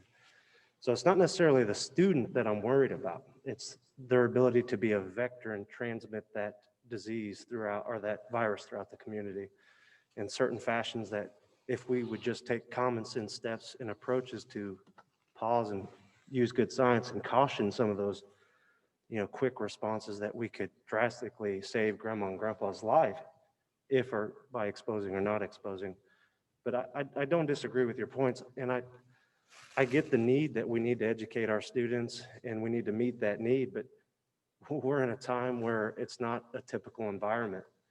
And to be honest, you know, we're in a time of change, and I think we're going to come out on the other side of learning how we can better educate our students, because I don't think the future is going to be brick and mortar where you're sitting in a seat learning and educating anymore. I can already see it in my, you know, my organization is talking about 20 years from now, we're going to knock down 5 or 10 buildings because there's not a need for them anymore. So how do we do that through an online platform? And so I think there's benefits to your point, Scott, but I also think there's benefits if we just don't look at the, you know, our students are learning how to adapt through challenging situations and learn in new environments, which will serve them for a lifetime. So we can't discount those opportunities and dismiss them either, to be honest. Hey, Scott, before you continue, Wade has another comment, please. Go ahead, Wade. Thanks, Denny. Yeah, I'm with Ian. We really have got, yes, we're worried about our students, but we also need to be worried about our community. And I feel like every month we kind of lose sight of it, but we also got to worry about our staff. I mean, we have to ask how they feel and if they're feel safe or not. I mean, we're not much of a board if we can't take concern of even our own staff, and we need to be more cautious of that moving forward. Just a reminder to everyone. Thanks. If I may jump in there, to be clear, NEA has come out not in support of the governor's position, and that was certainly made known to me as the superintendent the day of the announcement. MNEA came out quickly, and our local president, Lisa Guess, also provided some feedback that this is not something that they support. The point about protecting our staff, that is definitely well taken, Wade. But to continue on with Ian, yes, our students can potentially be a vector for transmitting the disease. And that's something that our students and our families need to understand and need to take responsibility for. But we're asking, what that position does is it takes a position that we are going to protect the community from our students being a vector at the expense of the education of that student. If you agree with Piaget and any of his research, kids have a window of opportunity to learn certain information, and if they don't get it, it's gone. And yes, we want to give the best education for these students, but if we take that from them now, you're going to have a whole host of students that are going to struggle for the rest of their education and the rest of their lives. And I, for one, don't think that it's worth it. I think the onus of whether grandma and grandpa get sick because a student gets COVID in school and transfers it to them, that's on the family. They need to make those decisions. But we need to get those kids back in front of the teacher in school and learning. And the best way to do that is to follow this particular advice. And there is science out there. We've said it twice now that this is not science-based and we're jumping the gun. There is science out there that support this. There's study after study where infection rates go way down with masks. It's out there. Now, any kind of medical study requires collaboration. We've only been in this for so long. So a lot of these studies have not been collaborated, therefore they're not published as definitive in medical journals because time is not on our side. So yes, we are going to have to make a decision, but the science is out there. It's not a willy-nilly, just jump the gun, everybody, wild, wild west. There is science behind this, and this is sound advice. Todd, I guess one thing I think of too is we have been masked the whole time. Our school district is masked. Would we have any quarantines from school then if? Oh, yeah. Oh, yeah. When would some of those be? Recess? Yeah, our administration actually went through real quickly. Yeah, just. And we identified, a handful of people we could bring back right away if we utilize the governor's direction. But there'd still be many people also still on quarantine. That's what I wondered is how many people would it even? And I don't have the numbers. Okay. But yeah, it would exempt, I'm saying a handful. Yeah, I realize that means nothing, but. Sure. But there's still a larger group that would still be in quarantine. Okay. Is that administrators? Yes, Renee? Okay. One example would be at the elementary level right now to social distance at lunch. Students have lunch in their classroom every other day with their masks off for more than 15 minutes. It would not impact the elementary hardly at all if someone was a contact, just because of that. We discussed, would there be another way for us to do lunch? And there really isn't. So, yeah, there would still be students quarantined. Well, and I was thinking of extracurricular activities, and I mean, we have a lot of, we could have issues there. So, yeah. I mean, I had a son that was quarantined. It stinks. It really. It wouldn't have helped him. Unfortunately, it wouldn't have helped him, but I see both ways. So it's hard for me, I think. I see it from the teacher's perspective, but I also see how hard the quarantine was on a kid, even, so I know it's hard and I don't want to see it. My thing is it liability. I know we take it back to the kids still though. I mean, I know we've talked about this, that, okay, if the governor says it's okay, then maybe, is it okay? But we still have health organizations saying it's not okay. Just coming back to that, I know we've had, like Scott, you brought up the car, which is very legit because I agree that the data, but nobody's going to sue us over getting hit with the car. But unfortunately, I could see suing over, well, you didn't quarantine my kid and we should have. Unfortunately, I unfortunately see that side too. So I am very torn on it. I'd just like to share a couple of comments on this. The timing of the announcement to me, we're in month 9 of this COVID crisis right now. And if this was the best action to take, why was this announcement not made prior to the election? The timing of it to me reeks of a political statement that if, and what we talk about with our kids is the amount of transmission in the classroom, and that we have a low transmission in our schools is just how we've been able to keep the doors open and keep the kids at least in the hybrid model and not in an all virtual scenario. But, if we didn't do the quarantine as we have been, we don't know where those numbers would be right now. We have no clue how many other kids, if they weren't quarantined, would have become a positive. We can't know those. We don't have that crystal ball. So my biggest issue is if this is the best thing, and this is the best, the medical people are disagreeing with this announcement, do I think I'm torn 50-50? I want the kids in the classroom, but I also want them in the classroom safely. I don't want to shut the schools down. I want the kids back in school on Wednesdays. But the timing of this is a political nightmare. And if this was the best thing for the kids to not quarantine and to keep them in school, then why weren't we doing this all along? We have to do what we have to do. Do we try it? Maybe at some point we do, but I think it's proceeding in the wrong direction right now to go in that direction. So just my 2 cents. Any other comments on the quarantine announcement? Wade. Yeah. Sorry, Wade, I'm getting you. Okay. Go ahead. Hey, I was just texting Lynn. He says no vote until further research.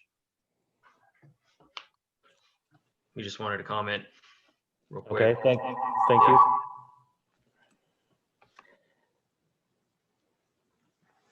Any further discussion on whether it needs to be an action item at this time, or do we just table it and keep an eye on things?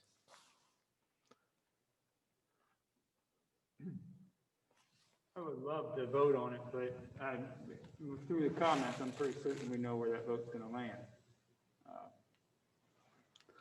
So we can go either way, but I was just going to say, Scott, Denny, we could put it to a vote so officially our community understood exactly where we stood at this time with each member. I don't think would be a bad thing. But to Scott's point, Scott, it's if we motion or second, we can put it to a vote. And just because we disagree, clearly we represent our community stakeholders in a variety of facets, and I think that's a good thing. And I think everybody up here is just trying to figure out what the best way forward is for our students. There's no one up here who's wanting to keep a child out of education or, with ulterior motives. I just think there's fundamental disagreements in terms of where we think we're all at and what stage of a pandemic in which none of us has ever really experienced. So to me, Denny, it's at the pleasure of the president on how you want to proceed.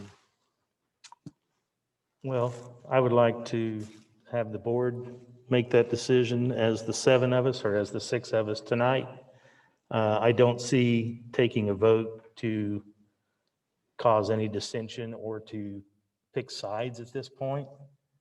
So if we want to take an action and we want to have a vote, but I can't see taking a vote just to prove who's on what side of the issue right now. And that's all that would do.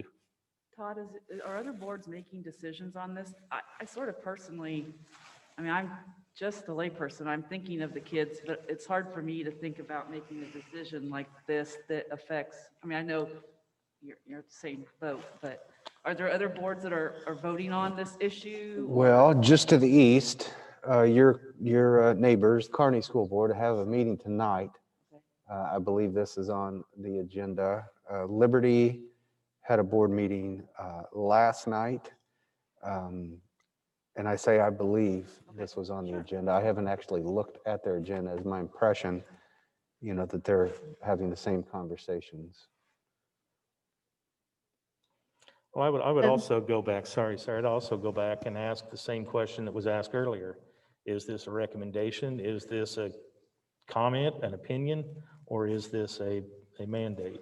And I think it was probably leaning more towards the opinion side of things than it was a recommendation or a mandate. I do know that DESE followed up after the governor's announcement on more than one occasion to explain that this is intended for your consideration. You should get groups together in your community and talk about this, and had a list of things that you could do to further chew on it. So with DESE being one of the groups that the governor brought in to make the presentation, and with that reaction, that would lead me back to the, kind of an opinion side. This is a recommendation, something you need to be considering. Well, I think it states it here in our packet as well that Dr. Schutz recommends no action at this time, as there is a disagreement within the public health community and the best course of action is not clear to him at this time. So. And Dr. Schutz, you brought up a good point. Dr. Cradfield, is this something we can probe our community parents and stuff through our surveys?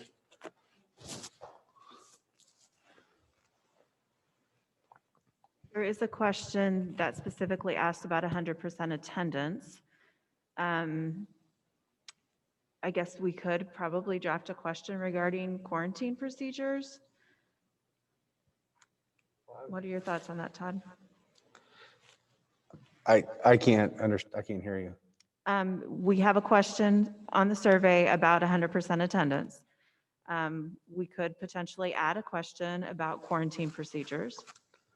Well, for me, Dr. Cradfield, just me as one voting member, it would be incredibly insightful to help for me to understand where all, as a whole, where is our parents coming from? Sure.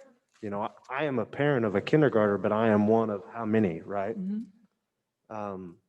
And that would be helpful in terms of weighing the science, Scott referenced, and where it's taking us. I mean, bringing all that together would help inform a decision if we were going to try to take an action on that. In this current state, I don't feel comfortable enough at all. Well, no, if that's the case, if that's the route we go, I actually see 3 separate surveys. One for parents, one for students, and one for teachers. Mm-hmm. Well, and I'm wondering, I'm sorry to interrupt you, but if we decide to change our guidelines on quarantine now, I don't know that I'm comfortable sending my kids back to school, and yet I have to make that decision by yesterday? What's Friday. today? I don't even know what today is. Friday. Yeah, so, and we have made that decision, but my decision will most likely change if I know that the guidelines are going to change, and it could change for more parents out there also. So the deadline for changing really is a staffing situation for us. We need to have a good idea of where everyone stands so that if we need to adjust staffing, we can. We have always considered requests after the deadline and worked hard to make those requests happen if we can. I don't think we can change the deadline because truly we need to know so that we know how we're going to serve kids and provide them the classes that they've requested, especially at the secondary level. I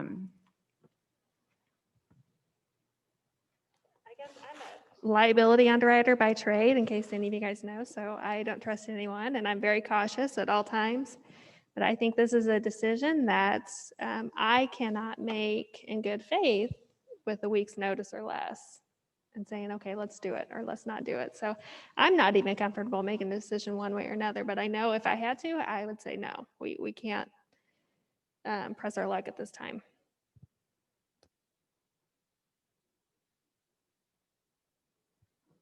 Okay, my only question at this time is, do we want to take action or do we want to take the recommendation of the administration and continue as we currently are? If we take no action, we just continue as we are with the current quarantine in process. I would agree with that, and then if something drastically changes, or, I mean, we could, if we need to do something, or if you need to tell us some other stuff, but yeah, I just don't know right now if we're all ready, but.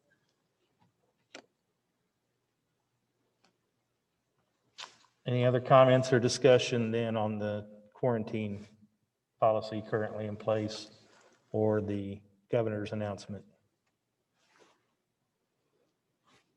Okay, we'll move on. 12.1, election filing dates. Yeah, this process is very scripted for us. So you can see that for the April 6, 2021 Board of Education election, the filing dates are December 15th through January 19th during regular business hours. when school is in session. And we added this last sentence here in light of the pandemic. So if we're happen to be virtual for whatever reason, that they need to contact us and make a special appointment. So that's the filing date. You have the board policy there that gives you a little information. And so we'll have 2 seats available, and that is the seat of Ian Saxton and Wade Kiefer. So those 2 seats, those terms are expiring. So the board needs to officially adopt those election filing dates. Comments or questions on the information presented? If not, I'll accept a motion in a second to approve the election filing dates as presented in our packet. So moved. Second. Got a motion and a second to approve the election filing dates that were presented in our packet of December 15th to January 19th of 2021. Any further discussion? Please vote.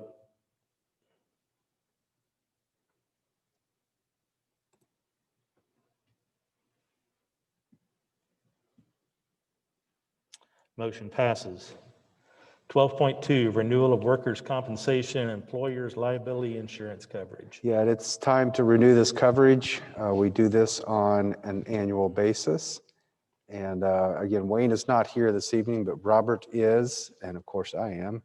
So we can entertain any questions you may have, but otherwise we recommend that you accept this recommendation. Are there any adjustments or changes to be noted from year to year? Not that I'm aware of. Robert? No? Okay. Yeah. No, it's a good quote. Now, the experience mod did drop 10 points. I don't know if you guys noticed that. That's basically a credit on the policy. But I think that could go back up. We could lose that next year, depending on what the claims look like this year. So just keep that in mind. We had good experience, We had a right? good year this year. Yeah. But last year. Last year. Last year we had a good year. Yeah. Okay. So it depends on what years drop off. So let's hope we keep that 0.63 because that is like freaking awesome as an Yeah. experience mod. You don't see that very often. And this company is a good company for someone our size. So I'm happy with the renewal. Hopefully next year we can see something good too. Any other comments or questions on the renewal of the workers' compensation package that's presented? Hearing none, I'll accept a motion in a second to approve the renewal of the workers' compensation package and employers' liability insurance coverage that was presented.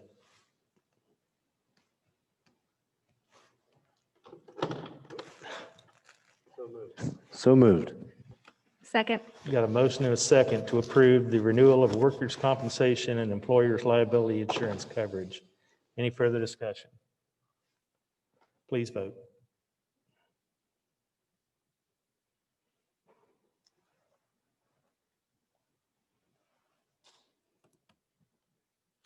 Motion passes. 12.3, approve bus transportation routes for the 2020-2021 school year. Mr. Hedgecorth.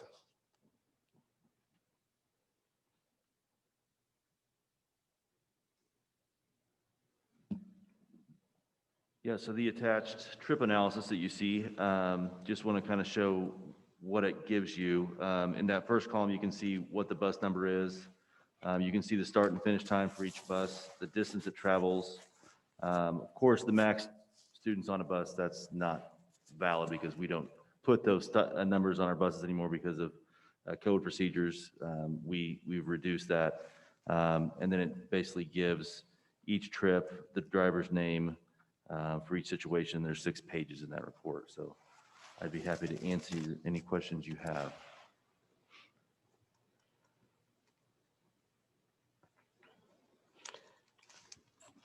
This is something that was determined that we need to be doing every year. That is correct. And so we're playing a little catch up for this year, and this will be in probably our August package going forward in Yes, this will be an annual submission. I don't know if we'll go as early as August due to different changes as the school starts. I would anticipate in the future that be a September, October item. Okay. I noticed there's an awful lot of busing of students in town, and I get some of that is due to the location of school and certain roads. But it might be something that we want to look really long and hard with the city and trying to get our access, sidewalk access to some of these schools and some crossovers made so we can alleviate some of the pressure on the busing and shorten up some of those routes. There's multiple routes where we have elementary kids on a bus for well over an hour. And that's both ways. So that's something I would really encourage us to look at, see if there's some way we can reduce that number without incurring extra costs. I know one reason we transport so many kids that are so close to school is our campus and access to sidewalks and safe ways to travel to those schools. I know there's projects in place with the city to try to get better access to those places, and so as those improve, we can certainly look at those situations. Yeah, the access to sidewalks is a big one, and I know that Mayor Mboli has identified that as well, and that's something that if at all possible, we can try to find ways to work together as a group to alleviate that, create more sidewalks, because they don't exist, and they need to before we move forward with anything like this. Any other comments on the approved transportation routes?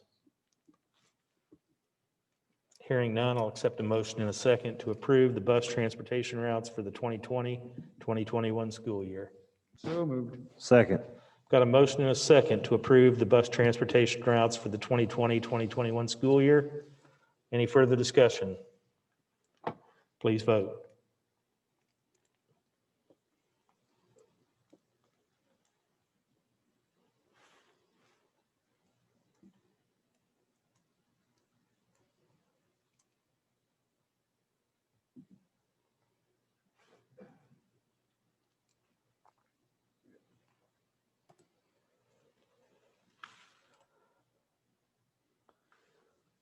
Motion passes. Thank you. 12.4, December board meeting. Yeah, this facility will be busy, band concert, the night of your regularly scheduled December board meeting. I would, knowing what we know that's happened, this week and what the numbers are doing, I'd recommend that your December board meeting be virtual. As far as technology is concerned and streaming to the public, that if we can't do it in a room that's pre-wired and ready to roll, that'd be the second best scenario. So I'd recommend you go virtual, which would not require board action. If you are changing the date of your meeting, that would require board action. You may need to go virtual in January, in February, in March, and until the orders change, because right now it's a gathering of 10 starting Friday. So we'll continue to try to seek clarification from the county on, how that impacts board meetings moving forward, but that could be the case. But for right now, we're talking about the December board meeting, and I recommend we go virtual. Todd, I don't have any problem with that, but I just had a thought over the week, if we could possibly even ask the city to borrow their room. They got a really nice boardroom in there now, and I don't know if they'd be open to sharing that space in the interim or not. Well, other than I don't see any change to the number of 10. Just for everybody's information, last I think we had all talked together, we were talking about doing it in future months in the cafeteria. Well, they've changed that now, and in between Robert and Dr. Schutz, they're looking at putting in permanent furniture in the boardroom where we previously have held our meetings, and that would be set up with a camera for live streaming the meetings from the boardroom. So that was the direction. If you saw your updates in the memos, that was where, but it's liable to be, well, it depends with shipping and everything. It could be March or April before that room would be ready to do that kind of So I'd say if you guys have no objection, let's keep it on the same night. Let's go to virtual for our December meeting, and we'll address January at that time, and we'll just take it 1 month at a time until we're ready to meet in person again. Any issues or comments with that? Okay, then no action on 12-4, 12-5, student recognition night, board recognition dinner. Yeah, so if you've not participated in this as a board member, I bet you have as parents to our new board members here. Student recognition night, this room is overflowing. Clearly, we cannot do that type of activity in this environment. We don't want to abandon it completely. We've got some ideas on how we can still provide recognition without filling this room. Likewise, board recognition dinner, I just don't think it's wise, especially if we've got the limit of 10, to be bringing people together at this time. You can still select someone you'd like to honor, though, and we can still provide them with some recognition from the board. We can do that virtually, pulling together people together on a Zoom call, or we can do it in a myriad of ways. Michelle had some more specific thoughts, I think, on how we might do the student recognition night specifically, so I'll let her speak to that. So I thought that we could create a video for each building, which would include any or all of you congratulating them in a little video clip. And then I would create a template presentation slide for teachers to add the names and the recognition of and a picture of the students. So then we could create a video and post it on the district webpage as well as the building webpage, so that parents would be able to access it and see the recognition that their child had received. They would still get certificates. So thoughts on that? Any comments or questions for Dr. Cradfield or Dr. Sheets? I like the idea of them being able to share the recognition with the school through some video display. So the school has the opportunity to share in the accomplishment of whoever will recognize from a staff or student standpoint. So I think it's pretty unique. I'd rather do something like that than us get on a Zoom call and kind of have a quick informal thank you recognition. I think it would mean more to the person in the building or the student in the building having their peers be a part of that.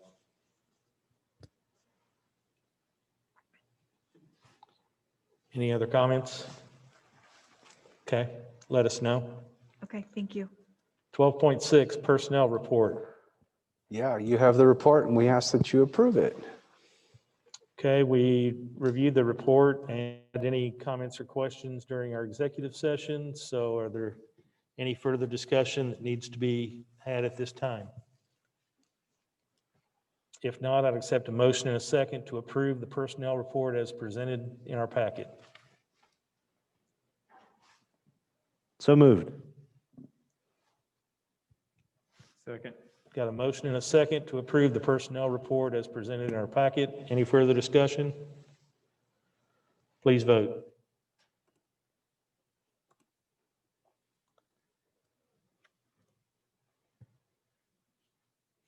Motion passes. 12.7, board self-evaluation. Yeah, it's time for the board to determine what process you'd like to utilize to evaluate yourselves and your performance. You have 4 documents there in your packet. The BK-AF is an old instrument that MSBA used to utilize. It's still on the books as a form for you. MSBA also has a new instrument that the board has utilized the last, 2 or 3 years. With that instrument, the board takes the survey and then they conduct an analysis and break it down for you and give it back to you. And then you can kind of do your own analysis from there.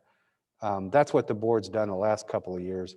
An additional service they offer is to actually come on site, or I guess these days, probably a Zoom call, and to work with the board and in a consultative role to work through the data that's available from that instrument. So 2 instruments, and with one of the instruments, 2 different approaches. Again, the BKAF is an old instrument the board used to use. The last 2 years, at least 2 years, the board's used the MSBA instrument, but did not take the board or MSBA up on the additional analysis. You just broke that down yourselves through your own discussion. And that discussion was held in one of our special workshops that we have at our quarterly, whether it would be budget workshop. We just stayed for an extra half hour, 45 minutes and had the discussion about our board self-evaluation for you that were on the board last year. And for you guys, that's the route we've taken and seem to have gotten more out of it than we did the old tools. So it's just an online survey, and they take it, they analyze it, they send back some comments, and then we just review it internally. So with that, do I have an approval to use the newer MSBA board self-evaluation tool?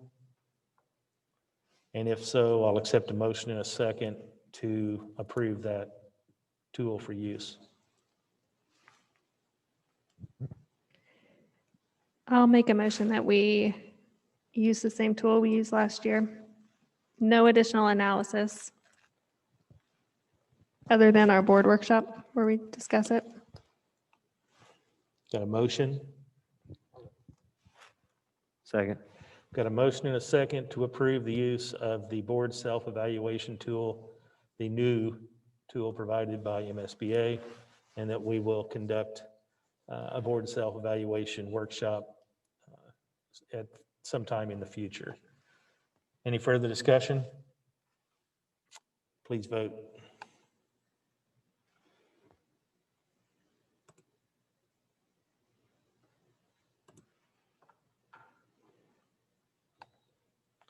Motion passes. 13.1, miscellaneous. Yeah, the on-site work for our audit is complete, and Brad Steele from Westbrook and Company will be here at your December meeting, and he's prepared to do virtual or in person, so it looks like he'll be virtual. We'll have him join you in your Zoom meeting to give us the report. We've talked about the streaming of meetings and the direction we're headed there. Christmas open house, if you've not been to that, is one of our favorite things to do. It's quite a celebration, and our boardroom is packed with people, and it just really puts you in the Christmas spirit. And it's a great event, but we can't have it this year for obvious reasons. But we're not giving up. We're still going to do something special, and we've asked for RSVP from staff that we'll do a drive-through the middle school parking lot, and we will still have the opportunity to wish them happy holidays, and hopefully some good laughs, and they'll leave with some goodies as well. So much like our attitude with most things, we're not giving up on them, we just have to do them differently. So that's how we're going to approach that. And kind of in that vein, we're not going to stop giving Christmas turkeys either to our staff.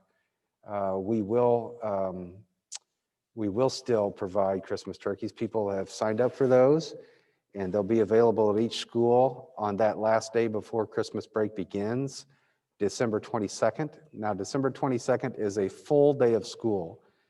Typically, that day before the holiday is a half day. Well, remember, we moved our start of school by a couple of weeks, so we need every hour that we're scheduled to go to school. So that'll be a full day of school. We will have the turkeys there available at each school. Typically, the board members and administration get very involved in passing those out. We won't do it that way, but the boxes will be open. People will come and get them, and you'll still be able to, with your mask on, and I don't know, Russell used to have a reindeer nose and some reindeer ears and whatever you choose to wear to wish them happy holidays. So that's all I have for miscellaneous. It'll still be at the end of the school time frame. It'll be at the end of the school day. Yeah, I can give you more details. You could just let me know if you'd like to be there. and then I'll split you up among the schools. I'd like to be there, but could I be at Eagle? Yeah, you can do that. If you know where you want to be, just tell me. Okay. That'll work. Well, it's usually two different time frames. The high school and middle school let out earlier. And what we've done in the past is a group of us will go to one or the other of the high school or the middle school. And then from there, we'll go to a split of the 3 elementary schools. And If and you can it do that a way. secondary school too, we'll sign you up for one of them. But if all you can do is the elementary, that's okay too. We'll kind of gather that up at our December meeting. Any further comments or questions? It's been kind of a weird fall for our meetings. We haven't had any of our teams in that we normally have. I just wanted to take a minute and kind of go down through some of the accomplishments that the kids have been able to accomplish as far as the athletics and activities. The softball girls played in the district finals, lost in the district finals. Volleyball made it to the district semifinals. Boys swim this past weekend finished 6th in state and had several medalists from relays to the Colby Ruff finished 2nd in his event. And I believe Nathan Knoll finished high in his event. Girls cross country finished 4th as a team, and Olivia Littleton finished 2nd individually in her classification. And the boys qualified, I believe, 4 runners for state. None of them medaled, but still it was a good year there. Boys soccer defeated Platte County 3 times this fall. The only 3 losses Platte County had, they beat them in the district championship, proceeded to the sectionals where I think Dr. Schutz referred to it earlier. The boys lost to Pembroke Hill 1-0, and they went on to play in the state quarterfinals. And boys football still played Grandview at Grandview this Friday night.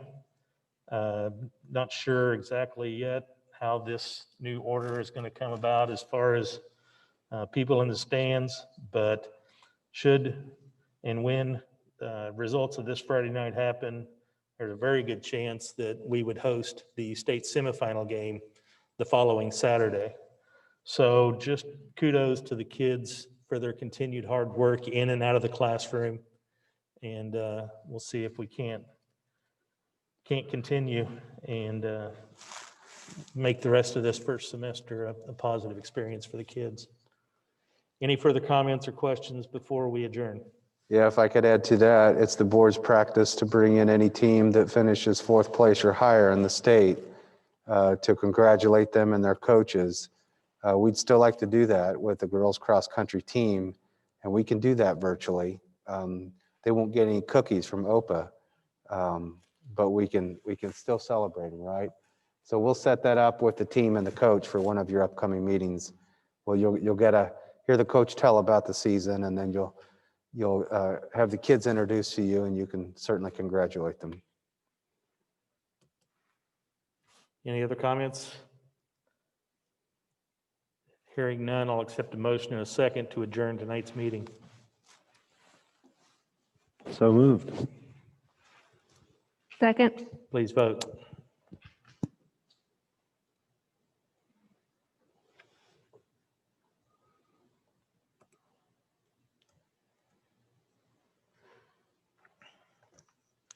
We are adjourned. Thank you. Bye, Wade.